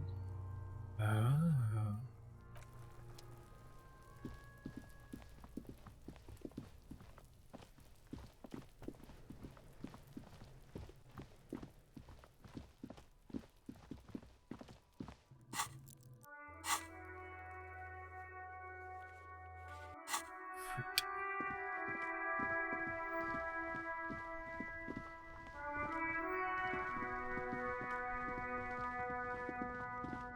No. Hello. The RCM in Martinez. What can I help you with? I have some questions for you. Of course. My partner What told me. can I help you with? Sorry. My partner told me you may have ammonia. Can I have some? Sure. I'm done with it. Go easy on that stuff. It gave me a terrible headache. We need directions. Of course. Where am what I? What do you mean? I'm a bit disoriented. This is Revachol, right? Yes, sir. District of Martinez. She looks around This thinking. intersection is called Roundabout North. Okay. He knows where we are. He just wants directions. Thanks, that's all for now. No problem. I have to run. Of course. I won't hold you back. She wipes her brow with the canary yellow glove. Her gloves. You get the feeling that you need them. You have a dead body to deal with after all. One more thing. Can I borrow your gloves? Sure. Keep them. I have another pair. She hands you the rubber gloves with no visible annoyance. Thank you. Really appreciate it.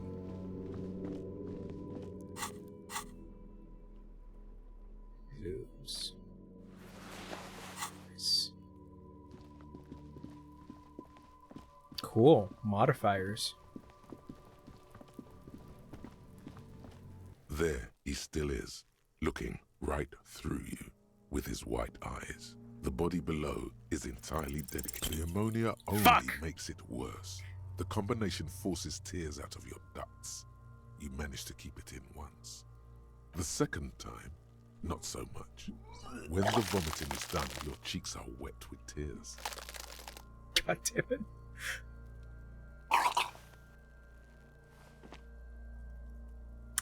The ammonia didn't help at all. Nor does the wind right now.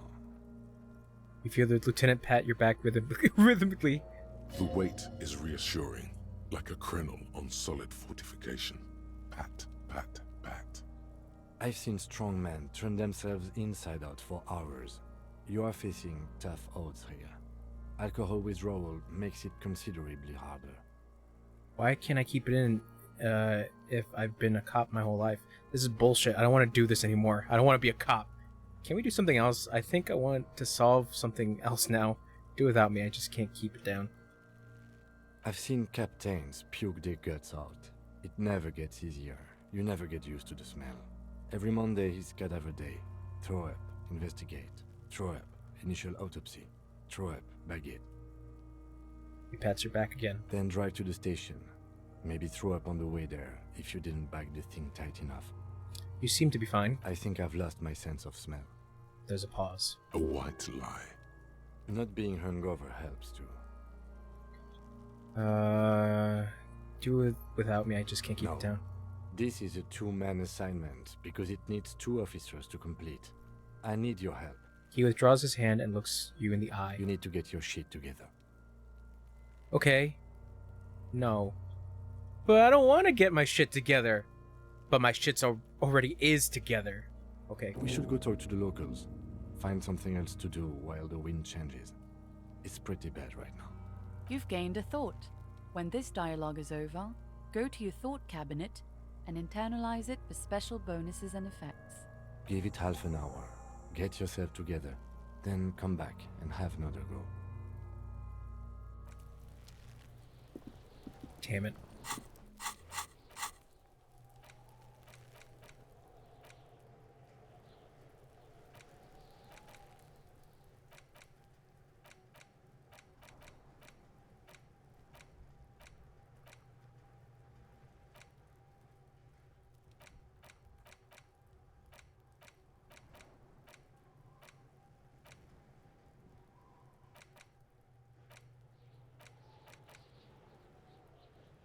Volumetric shit compressor.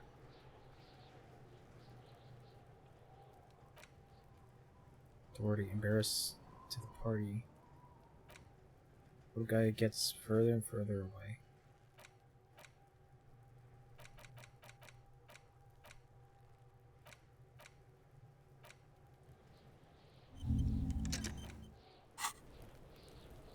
Okay.